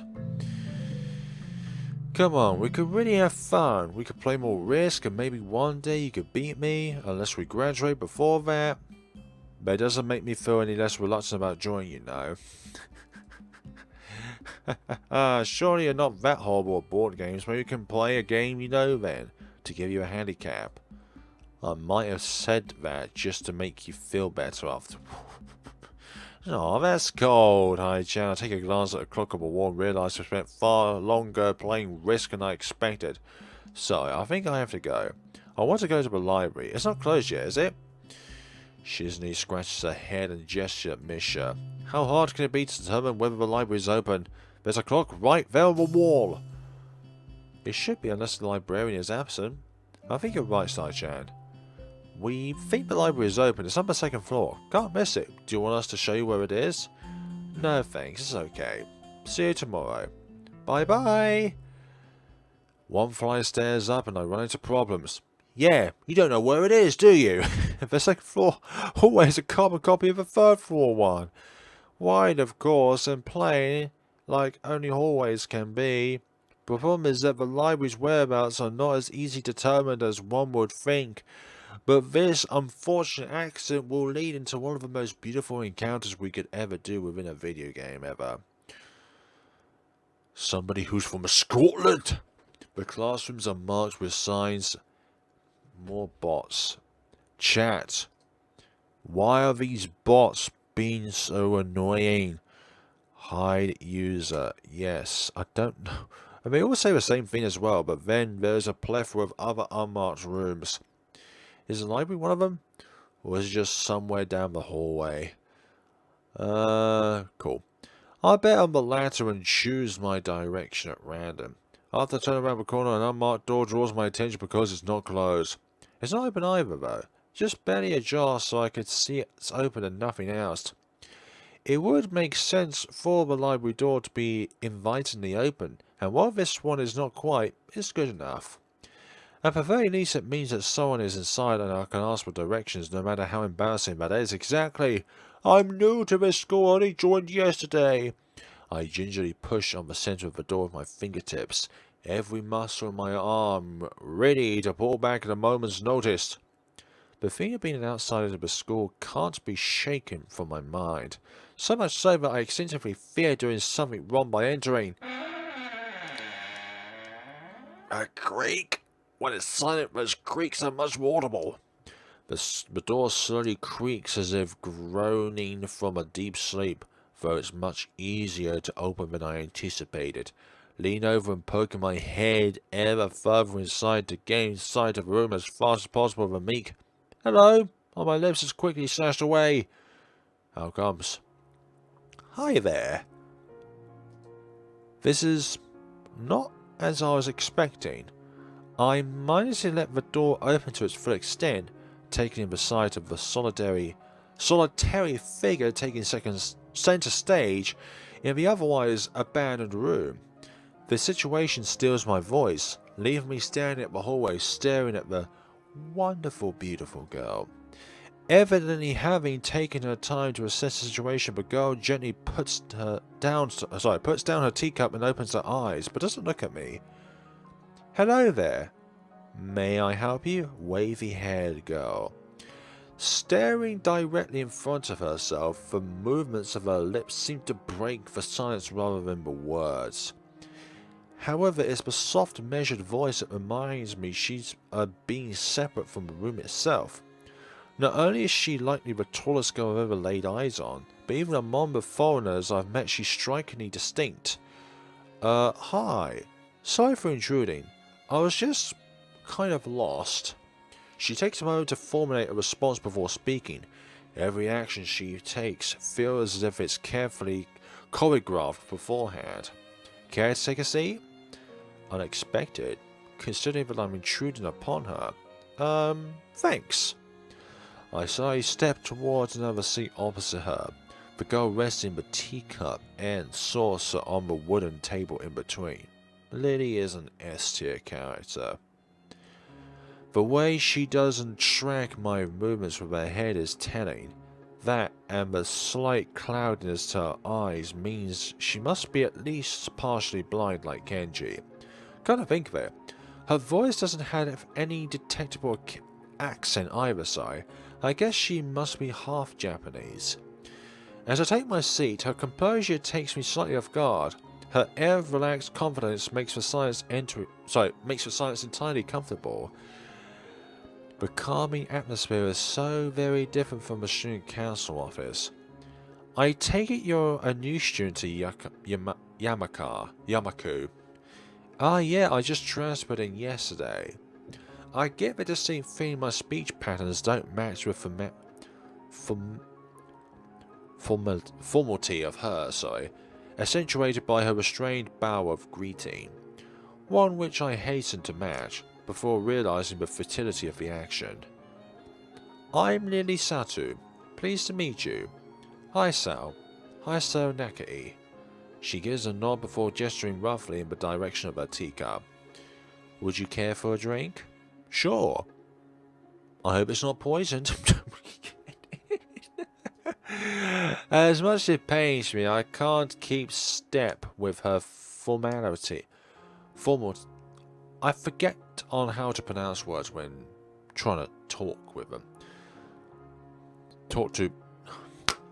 What am I doing in the processings? She gives a kind nod, taking the request in stride. Without another word, she steps off the chair and prepares a second cup of tea from a collection of supplies laid out along the shelf. A brush here, a brush there, her left hand often lightly touching the side of whichever container she's pouring into. It seems to be a process she's followed dozens of times before. It's like a procedure. A ritualistic procedure. As I lean sideways, the scene around her back, she seems to be using her long, dainty fingers to measure the right amount of water in the cups. Long fingers are good for piano. It's one thing to see the different disabilities the students in my class have, but it's quite another to see how everyone seems to adapt. Shizunie and Misha have no problem working together to communicate to me, and Lily herself seems to have workarounds for problems I've never thought of. While I feel slightly guilty about her doing the work, she seems pleased to be following the correct procedure or process of the offerer preparing the drink. So, her soft voice brings me out of my silent observance. Sorry. Which room were you looking for?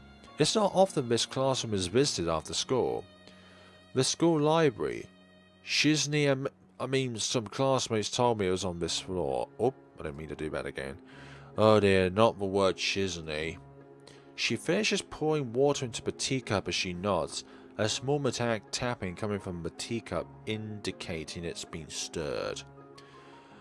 I'm aware of Miss Hakamichi, as are Mercians, to be with the Minjo in class 3-3, no? That's right, in the science room with Muto. She gives a small giggle before setting down her the teaspoon and slowly walking towards the teacup and saucer in hand. He's quite a character. I imagine you'll come to like him. Most do.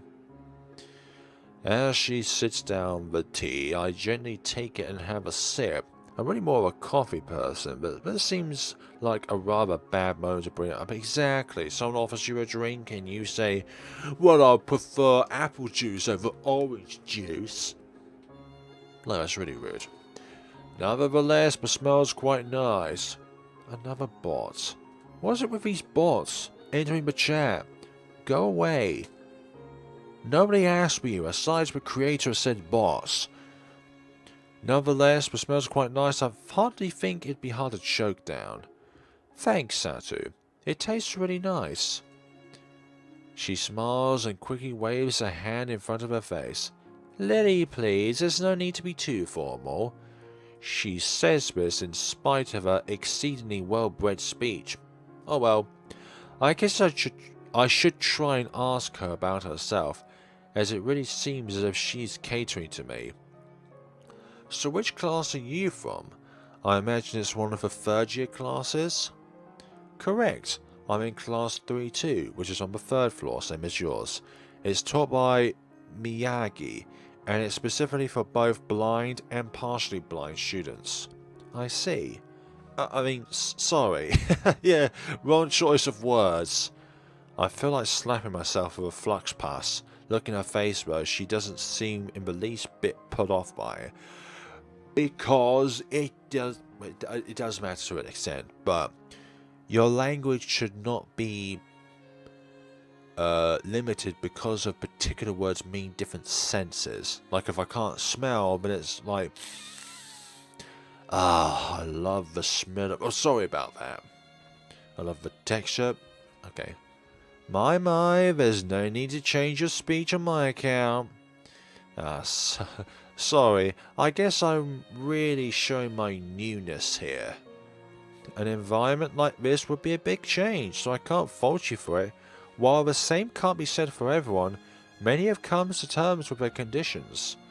A category which would include her, it seems. Or to really to jump ship from this particular topic, I sage you into another. Do you come here to drink tea often? It's a really nice place. Thinking of it, this might be her version of the place behind my school that I like to have lunch at. I come here fairly often during lunchtimes. My duties as class representative doesn't leave me enough time for an official club, so a friend and I use this room for having tea. Class representative, huh? Compared to Shizunie, her mannerisms seem to be almost completely opposite. While Shizunie's blunt and fiercely driven, Lily seems relaxed and calm, almost aloof. Come to think of it, she might be useful to for a less biased view of the school's clubs. What kind of clubs are there to join? The more popular ones are the track and field club, which uses the field near the school during lunchtimes, the baseball club, and the book club in a room near the library. I keep clicking off the screen for some odd reason. There are also numerous small ones too, those such as the art and music clubs. At a time when I'm just wanting to get on my feet, rushing to a club right away seems slightly unappealing. I wonder if this school shares the same rule as my old one. Is it compulsory to join a club? It isn't, though it is encouraged. Ah, goodness, a relief. I really let down my guard around this girl to let such a thing slip out. The fact seems to slightly amuse her. Not wanting my tea to get cold, I finally start drinking it as Lily does the same. Oh dear. So if any of you have played a game called Venus Improbable Dream, there are two characters in that game that I feel were inspired in some ways, not completely inspired and definitely not copied, but inspired by two particular characters in this game. Let's see now. The Hakaru is a girl that I think is inspired by Lily in some ways, but her mannerisms in some way are completely reversed from Lily. Whereas Hanako, in some ways, has inspired the protagonist's point of view of the game, which is in the fact of having like the lack of social confidence and being scared because of a past experience or something that you have on you. Like Hanako is shy because of her physical disabilities, because of the accident of something that was not there from the beginning, but was there or is there as time went on because of a fire incident. But with the protagonist of Venus Improbable Dream, it was always there, so it's like it was not an accident, but it's always been there. But as I say, similarity but does not mean identical. As I look over to the window over her shoulder, I notice the light coming into the room as a distinctly hot orange tint. Even here, time doesn't stand still. Ah, but time's gone quickly. Sorry? Right, she's blind, of course she can't see the sun setting. It just looks like the sun's starting to set. It seems to come as a surprise, but I guess she must have lost track of time. Sorry, Hasao. I didn't mean to keep you from the library for so long. I quickly moved to allay her concern. Ah, no, it's okay. The library's still open, isn't it? She pauses and takes a moment to think on it. It's probably something I should have asked Shizney when I had the chance, but Lily seems like to know in any case. True, it's open until 6:30 during weekdays. A quick glance at my watch confirms I have well enough time to get there. I might get going in that case. It's been nice talking with you, Lily. She smiles and... Is my webcam fuzzing up? I hope not. Her hands still neatly folded on the table in front of her. It was my pleasure. Oh, come to think of it, should I show you to where the library is? I couldn't possibly ask for more help. I should be able to find it alright. Well, unless my navigational skills fail me. Yeah, unless my navigational skills are James May-like, which they seem to have a habit of doing. It's alright, I was going to be talking to the librarian there in any case. I could introduce you. This gets better and better. It's pretty hard to deny her offer. Webcam looks good. Thank you very much for the clarification.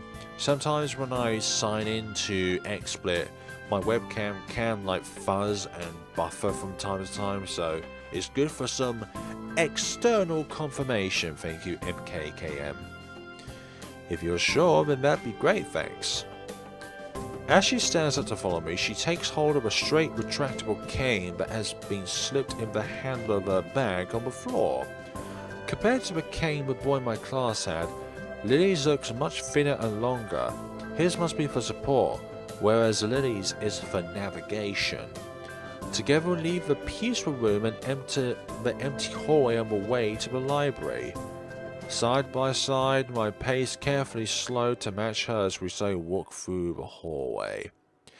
It doesn't take long for us to arrive at the door to a warm-looking room, apparently situated in the center of the floor rather than in either wing.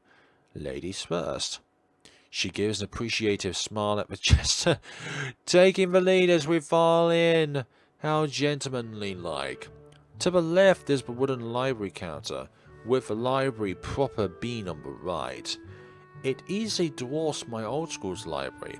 with a distinct smell of old books giving the place an almost old-world air. There doesn't seem to be a lot of students here, considering the time. It isn't a big surprise. Everyone's probably either in the school grounds or the dorms. Yuko, are you there? She says it to thin air since the librarian doesn't seem to be present, and of course Lee can't see this. What's unexpected is that it draws a reaction. Something from under the counter thuds against it, followed by a quiet wail. Aww. Hello there, the origin apparently the librarian quickly crawls out and bounces up to be Another bot has joined the chat, for goodness sakes. Quickly crawls out and bounces up to extremely wicked attention. Hi Lily, how can I help you? Her voice is strained in a feigning attempt to sound casual as she's rubbing the back of her head. Good afternoon, what happened just now? I heard a strange sound. It's nothing, I just hit my head. See, I dropped an eraser under my desk, and while I was looking for it, a pencil dropped. And when I was looking for both of them, you came and surprised me. Are you alright? I'm sorry, I couldn't know. It's okay, sorry for making you worry. This is nothing, I've had worse happen to me.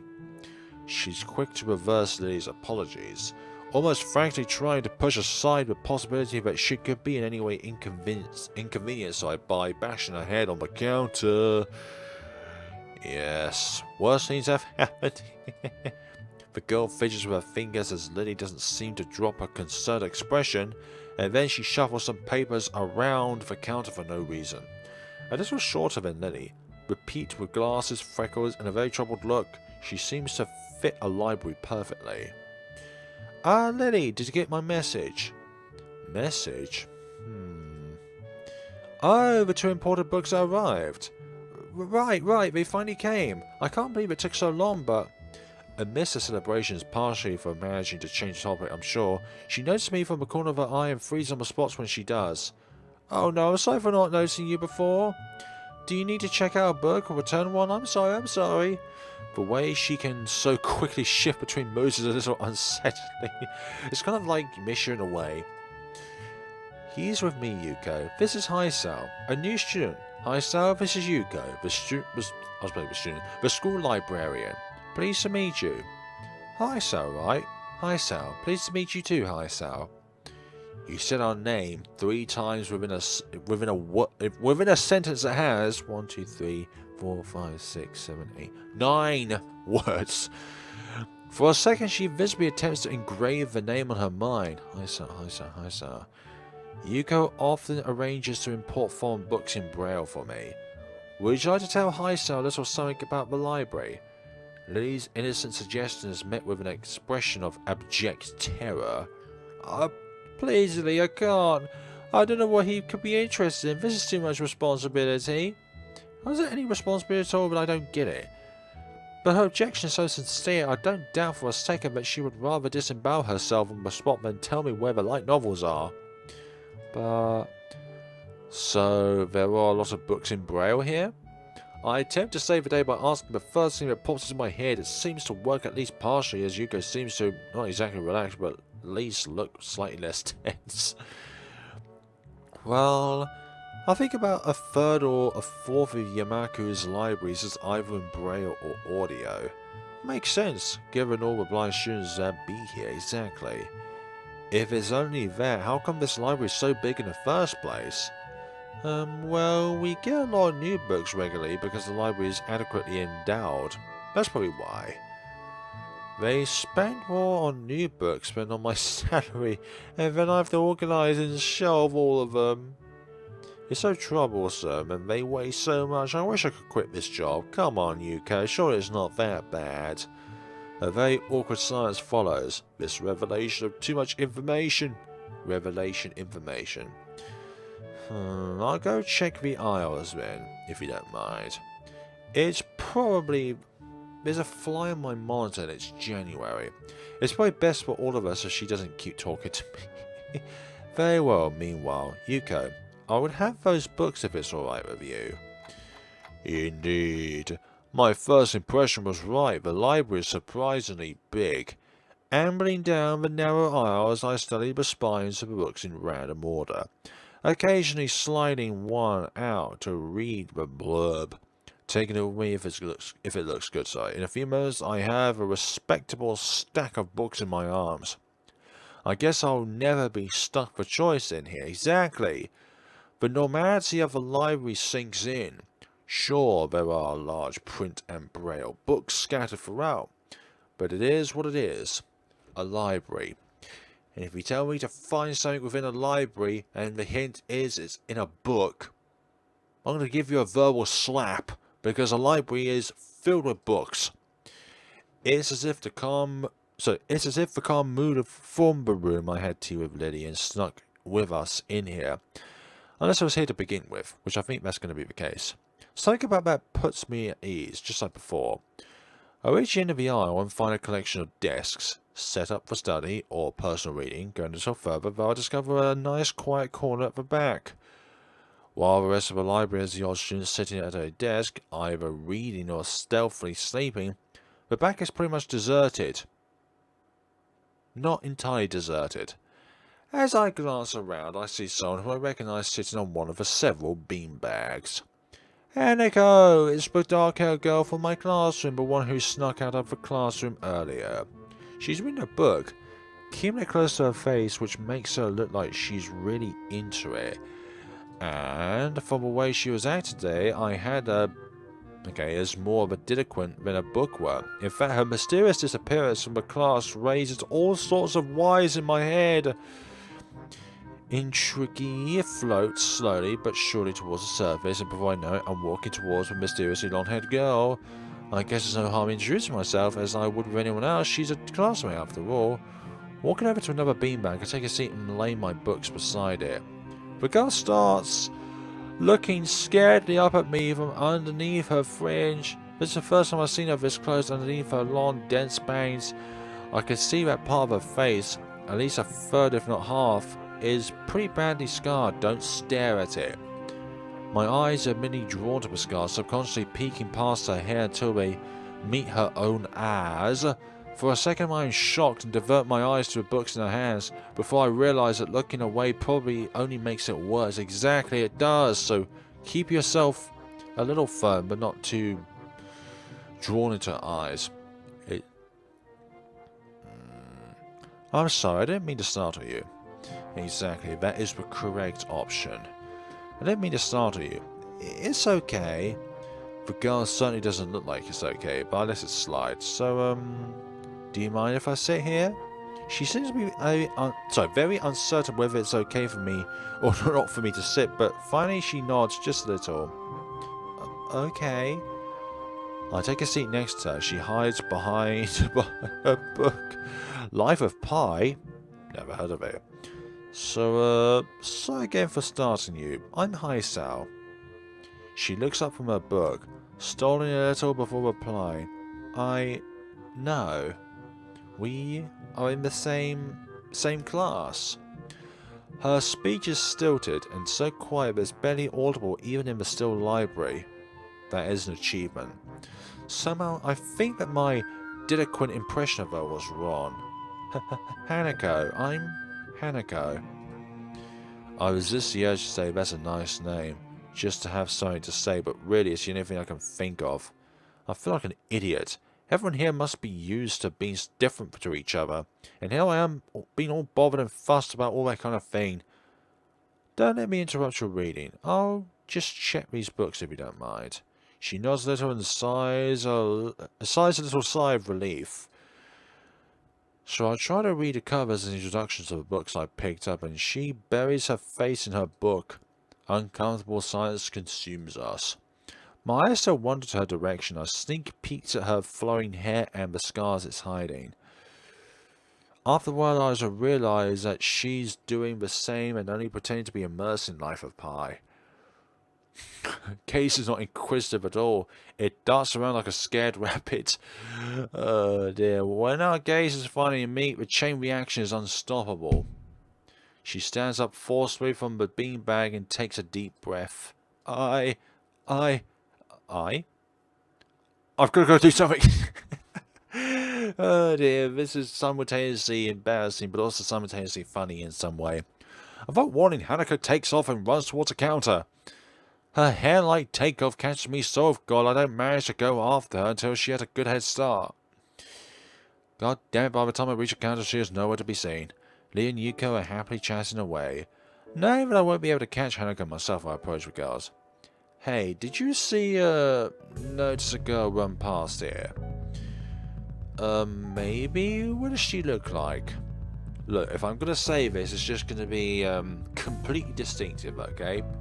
She has purple hair, and part of her face has scarring on it. Long, dark hair, kinda shy. She had, well, some scars on her face. You wouldn't be talking about Hanako, would you? Yeah, that's her. I saw her reading and trying to talk to her, but I think I scared her off or something. Oh dear, Yuko, would you excuse me? I'd better try to find her. Sure, I'll just hold on to these until you come back. What's going on? I'm sorry, but I'll have to explain it to you some other time. Some other time, you say? Right. I'll see you later then. God damn it. The water from her nervousness was really sticking, or levitating in this case. Oh dear. I don't think I'll ever get the hang of this place. Did I do something wrong? What did you do? Nothing, I was just looking for some books and then she got this fit and ran off. The most offending thing I can think of was that I might have looked at her general direction a few times. Well, she is a very timid girl. You have to be very careful around her. She can be very jumpy, I think. And she's not accustomed to talking with other people. Is it a bit strange? No, it's not strange. I wonder. It's just how she is, I think. Yuko doesn't sound all that convincing. Then again, maybe this has just been normal around here. Everyone has their own problems, or else they wouldn't be here. Exactly. We all have our own different backstories. And some people might see it as a problem. I see it as something that is a part of them but doesn't define them. If you allow your disability to define you, then you're not being yourself, you're being the disability. But how should I deal with those people? Forcing myself to act overly casually only makes me feel phony. Like I was supposed to be ignoring the elephant in the room. I wouldn't treat it as that. Yuko fidgets, looking like she wants to say something to that but resists it. I think it's an elephant only if you feel that way. Yes! It's only an elephant in the room if you think it's one! I guess she doesn't have a good sense of self-restraint. It makes me smile and she blushes heavily. What? Did that sound stupid? No, it doesn't at all. That's a very smart thing to say. No, it sounded really wise. I guess you're right. It's more about me than anyone else. It is. Neither of us have anything to add, so Yuko fills the silence by shuffling some papers around. People who have papers on their desks really like doing that. Did you find any books? I should be closing soon. I mean, this library should be closing. But I have to do it. I hope that's not too inconvenient for you. Oh yeah, I want some books, but I left them over there because I'll just go get them. I fetched my stack of books from beside the beanbags where Hanako and I were sitting and returned to the counter. Wow, you read a lot, don't you? I was bedridden in the hospital for about 4 months. I had nothing else to do besides read. I surprised myself with that too, honestly, at least when I really think about it. I had a lot of free time earlier this year, so I just kind of started reading books to fill the time. I couldn't do much else. I see. But she doesn't say anything else and just checks my books out for me. I guess it's what they call tact. Holding the library books with one arm, I troll my pocket for the key to the door. A sudden sound from behind startles me, making me nearly drop the books I'm carrying over the key, but I almost managed to get into the lock. Who is it? Is it Kenji again? I turned around to see who was talking to me. It's Kenji. He seems to be in a friendly mood, although the light glinting off his glass in the dark gives him a sinister look. It's just me. This makes me pause and lick his lips nervously. Who is me? I don't know anyone called new me. Are you some new guy again? His voice is suddenly strained and quick. Yes, but we met before. Yesterday. I don't think so. I remember someone who only met yesterday. When was that? What day is it today? I try to ignore him. Is he joking or what? Prove that we met before. You never crossed the hall. You're Kenji. Kenji jumps back, his eyes filled with uncomprehending fear. How'd you know my name? Damn, this can only mean one of two things. Either we have met, and you are telling the truth, and I just can't remember it, or you are a spy. He pauses. A psychic spy. His eyes dart around me, trying to peek into my room, although it's hard to believe he can see anything through those thick glasses. His mood swung from friendly to manic in less than a minute. I'd say in less than a second. I'm not psychic. Kenji's so cringy but quite funny. Yeah, he is. That's how I'd put it as well, actually. He is... yeah, but also... How do I know that? I'm not a mind reader. Kenji points a finger at my face damningly. Unlike you. Stop that, man. We met yesterday. What's wrong with you? I live in this room. Lies. If you think you can pass as high up because I'm legally blind, you are sorely mistaken. You don't even look like him. I mean, the resemblance is real slim, maybe at a distance, but who do you think you're kidding? I want to grab him on the shoulders and shake him. Exasperated, I rub my eyes and let out a heavy sigh. Stay there. Kenji comes closer, one careful step at a time. I stay silent, lest he assault me physically, although I doubt he could do much damage even if he did. Oh wait, I see it now. Damn, it really is you. This could be avoided if you weren't so hasty. Sign again, and then once again for good measures I step backwards just in case. What's up, man? You don't look too good, I think. Something wrong? Yeah, you freaked us out. I don't know. Just had something stupid happen to me. A few stupid things, actually. Even if you discount this one. I can't get a proper touch on other people here, and I have no idea if it's because of me or because of them. I don't know why I'm telling this to Kenji. It's not like we have any contact either. That's rough, dude. Yeah, I'm sorry about calling you a psychic spy and all, but you can never be too careful. It's the hard reality we live in. I'm so designed to think that Kenji isn't necessarily living in the same reality as the rest of us. True. You see, this is how it works. This world, there is no justice, you see. Even when I lose, I win because I don't lose the lesson. Indeed. What does that even mean? It doesn't matter. Sometimes it doesn't need to have an answer to it. He dismissed it flatly with a wave of his hand. So what happened? Why the long face? Do you have a long face? No, we're not Mr. Burns. It's all Waluigi. That's nothing. I just scared some girl off accidentally. Literally too, she actually ran away from me. What's my fault? Really? I think. I'm not really used to all this yet. A girl? A cute one? Cute? That's a hard question. She has a nice body and really beautiful hair, but the face? I guess, of course she's cute. How could you say that Hanako's not cute? Yeah, cute I guess. I knew it. There are a lot of cute girls here. A strangely disproportionate amount. I believe this is one of the dark secrets of this school. I tried to warn you, man, but did you listen? You didn't even warn us of anything. I don't remember any such warning. Exactly. Dark secrets? Yeah, dark secrets. Extremely dark. Like a black hole. No, that's just devoid of any light. Have you noticed that the number of girls in this school is slightly but significantly higher than the number of boys? What do you mean slightly but significantly? That's like saying obtuse but also acute. That's saying hot but also cold. Which one is it, Kenji? It's like 60-40. He turns his head to the left and stares off into the distance at nothing. Why is it like this? I mean, to the untrained eye, it doesn't appear to be that bad, but that is a full 20%. One would think that a school with such a huge pool of women would be a man's dream, but no. I think it doesn't matter as long as the person is nice, it doesn't matter their gender. What I'm about to tell you could blow your mind. Are you ready? I don't know where this is going, but I think I won't be missing much by cutting out now. No, I am not ready. I'm only getting as far as saying the doorknob before Kenji starts talking again, showing that he doesn't really care if my mind is blown or not. I believe that this school is a battleground. The site of a feminist infiltration.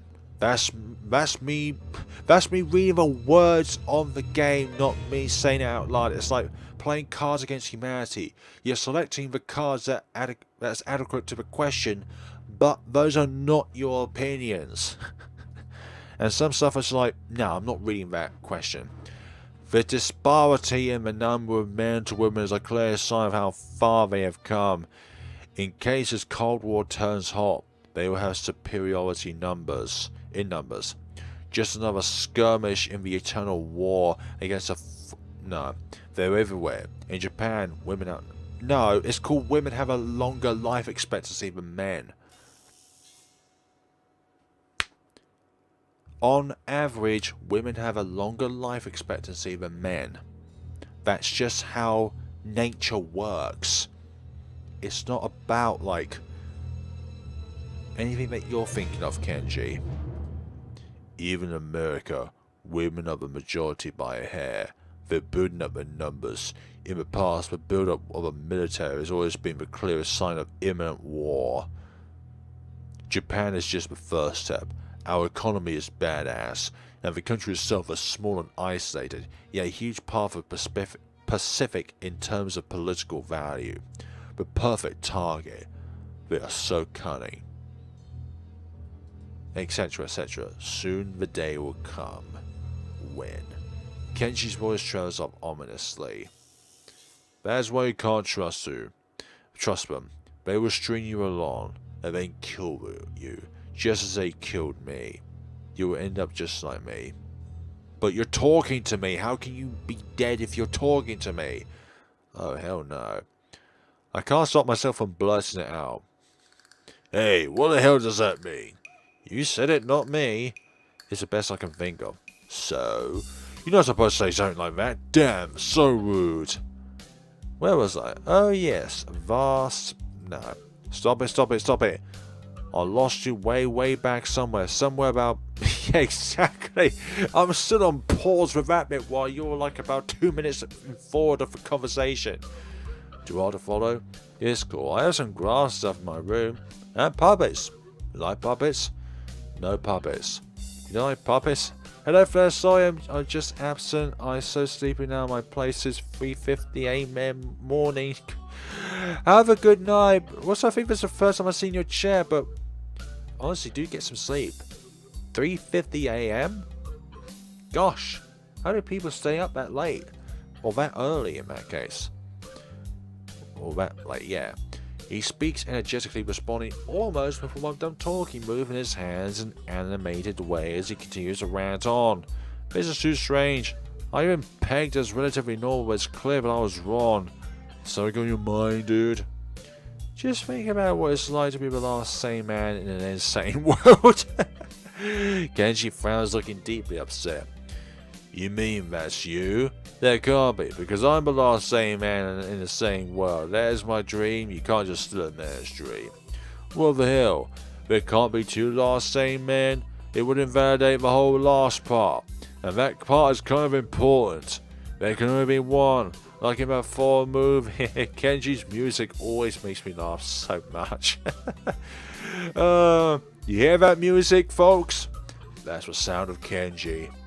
That's the sound of an incoming Kenji and an incoming cringy conversation inbound. Because that was the point. I had never seen anyone talk so heatedly and so defensively about absolutely nothing before simultaneously. Anyway, if you wait here, I can get my graphs. I listened to the whole soundtrack this morning. Lovely. Yesterday I was only listening to a song called Afternoon, I believe it was, while I was going over my my Katawa Shoujo character tier ranking video. Unless it was called Evening or Morning. Perhaps I need to go to bed. It's night. I'm kidding. Quick, finish my analogy for me. Be a pal. I'm going to go to bed now. It's extremely late. That doesn't sound like an apology, but whatever. I like you. You seem like a cool dude. Most people don't understand what I'm talking about when I try to explain the vast... Yes, denial is a terrible thing, but giving me false information is also a terrible thing. Later. Like, half is right and half is just... What am I meant to do with this information? Like, I even saw once there was like a modified image of like a post-apocalyptic scenario, and Kenji was just standing there like, I told you all along, and none of you listened to me. He clasped me on the back and also his face was scarred as well, and then vanishes into his room so quickly and quietly it's like he didn't even open the door but instead walked right through it like it was a ghost. Maybe he was actually killed. I don't know if I could really digest what just happened, so I give up and just go to my room, kicking off my shoes before falling face first into bed. And it takes me some time to relax and get up so I can get started on homework. It's because the sheets are cool and comforting against my cheeks, and it feels good just lying there with my eyes closed. This school is like some kind of bizarre, surreal island. Don't worry, it's not like one of those really, really weird, creepy, cringy islands that you have on, like, let's say, Love Island. Or slightly less cringy. Actually, not cringy at all is a visual novel called Find Love or Die Trying, where you're on an island. But you also televise. But you also have a great looming sense of dread of death always overcasting you. I just can't seem to fit in. What irony. One would think that fits in a place that's made for people... I'm not going to say the rest of that sentence because that is not true. Maybe I'm trying too hard. Although I say it, it doesn't help take the edge off, and the words are left echoing off my empty walls. I guess it's not as bad as I expected though. This place really is more a school and less a hospital pretending it's a school than I thought it would be. So stop thinking it's a hospital then! If nothing else, the scenery is beautiful. I open one eye, see the school books and bottles of pills arranged side by side on my desktop. Maybe this place is too much like a normal school after all. That's what it's trying to be. It's trying to be as normal of a school as possible while providing that extra kind of support that people need who need it at any given moment's notice. Like, I don't know, if it's an actual school. I also love the logo of the game itself. It's really simple, but also it's really impactful. It's a heart with a bandage over it. Okay, folks. I am getting to a point where if I talk for any more given length of time, my voice box is going to break. Well, not break, but it's starting to get to a point where the soreness is starting to come in when you talk for a long period of time, and we're going for over 2 3/4 hours. So that is what you would call 165 minutes of talking. Both talking from the game's perspective and talking to you as the viewer. But I have thoroughly loved revisiting a small portion of this game. I couldn't imagine trying to do a stream where I try to read through the entire game, going from start to finish on every single person's route, going through every ending. That sounds like my idea of both love for this game, but also hell for my ability to stay awake. Like, I think it took me like about 50 or so, no, more than that, like 50 to 60 hours reading through this. Thanks for the stream, look after your voice. Thank you so much for popping on by, Venus Improbable Dream. And I wish you all the very best wherever you are within the world. Thank you all so much for watching. This has been an absolute delight coming back to this game. I didn't imagine a lot of people would turn up, but I think obviously because of the fact that today is the 10th anniversary of this game, that there would be more people popping up, and I thoroughly appreciate to each and every one of you popping up. Thanks again. Fun fact, next week there will be a 7-year anniversary of your first up. Okay, perhaps no, I won't do anything special for that, because it's just like, well, it's 7 years rather than, let's say, 5 years or 10 years or anything like that. But yeah, the future of the channel, I'm still contemplating that 2022 is going to be my last year. Like, I don't see any way forward when it comes to like growth. Like other content creators like Mary Badass Hero, they've completely monopolized the indie gaming, anime gaming, horror gaming sphere, and he's just reached 1 million subscribers as well. So kudos to him, but also at the same time I feel like YouTube's pushed him rather than Manny pushing himself. Anyways, going off track, thank you so much for watching, guys and girls and everyone out there, and we shall see each other in the next video or stream or whatever it may be. Thank you so much for watching, take care of yourselves.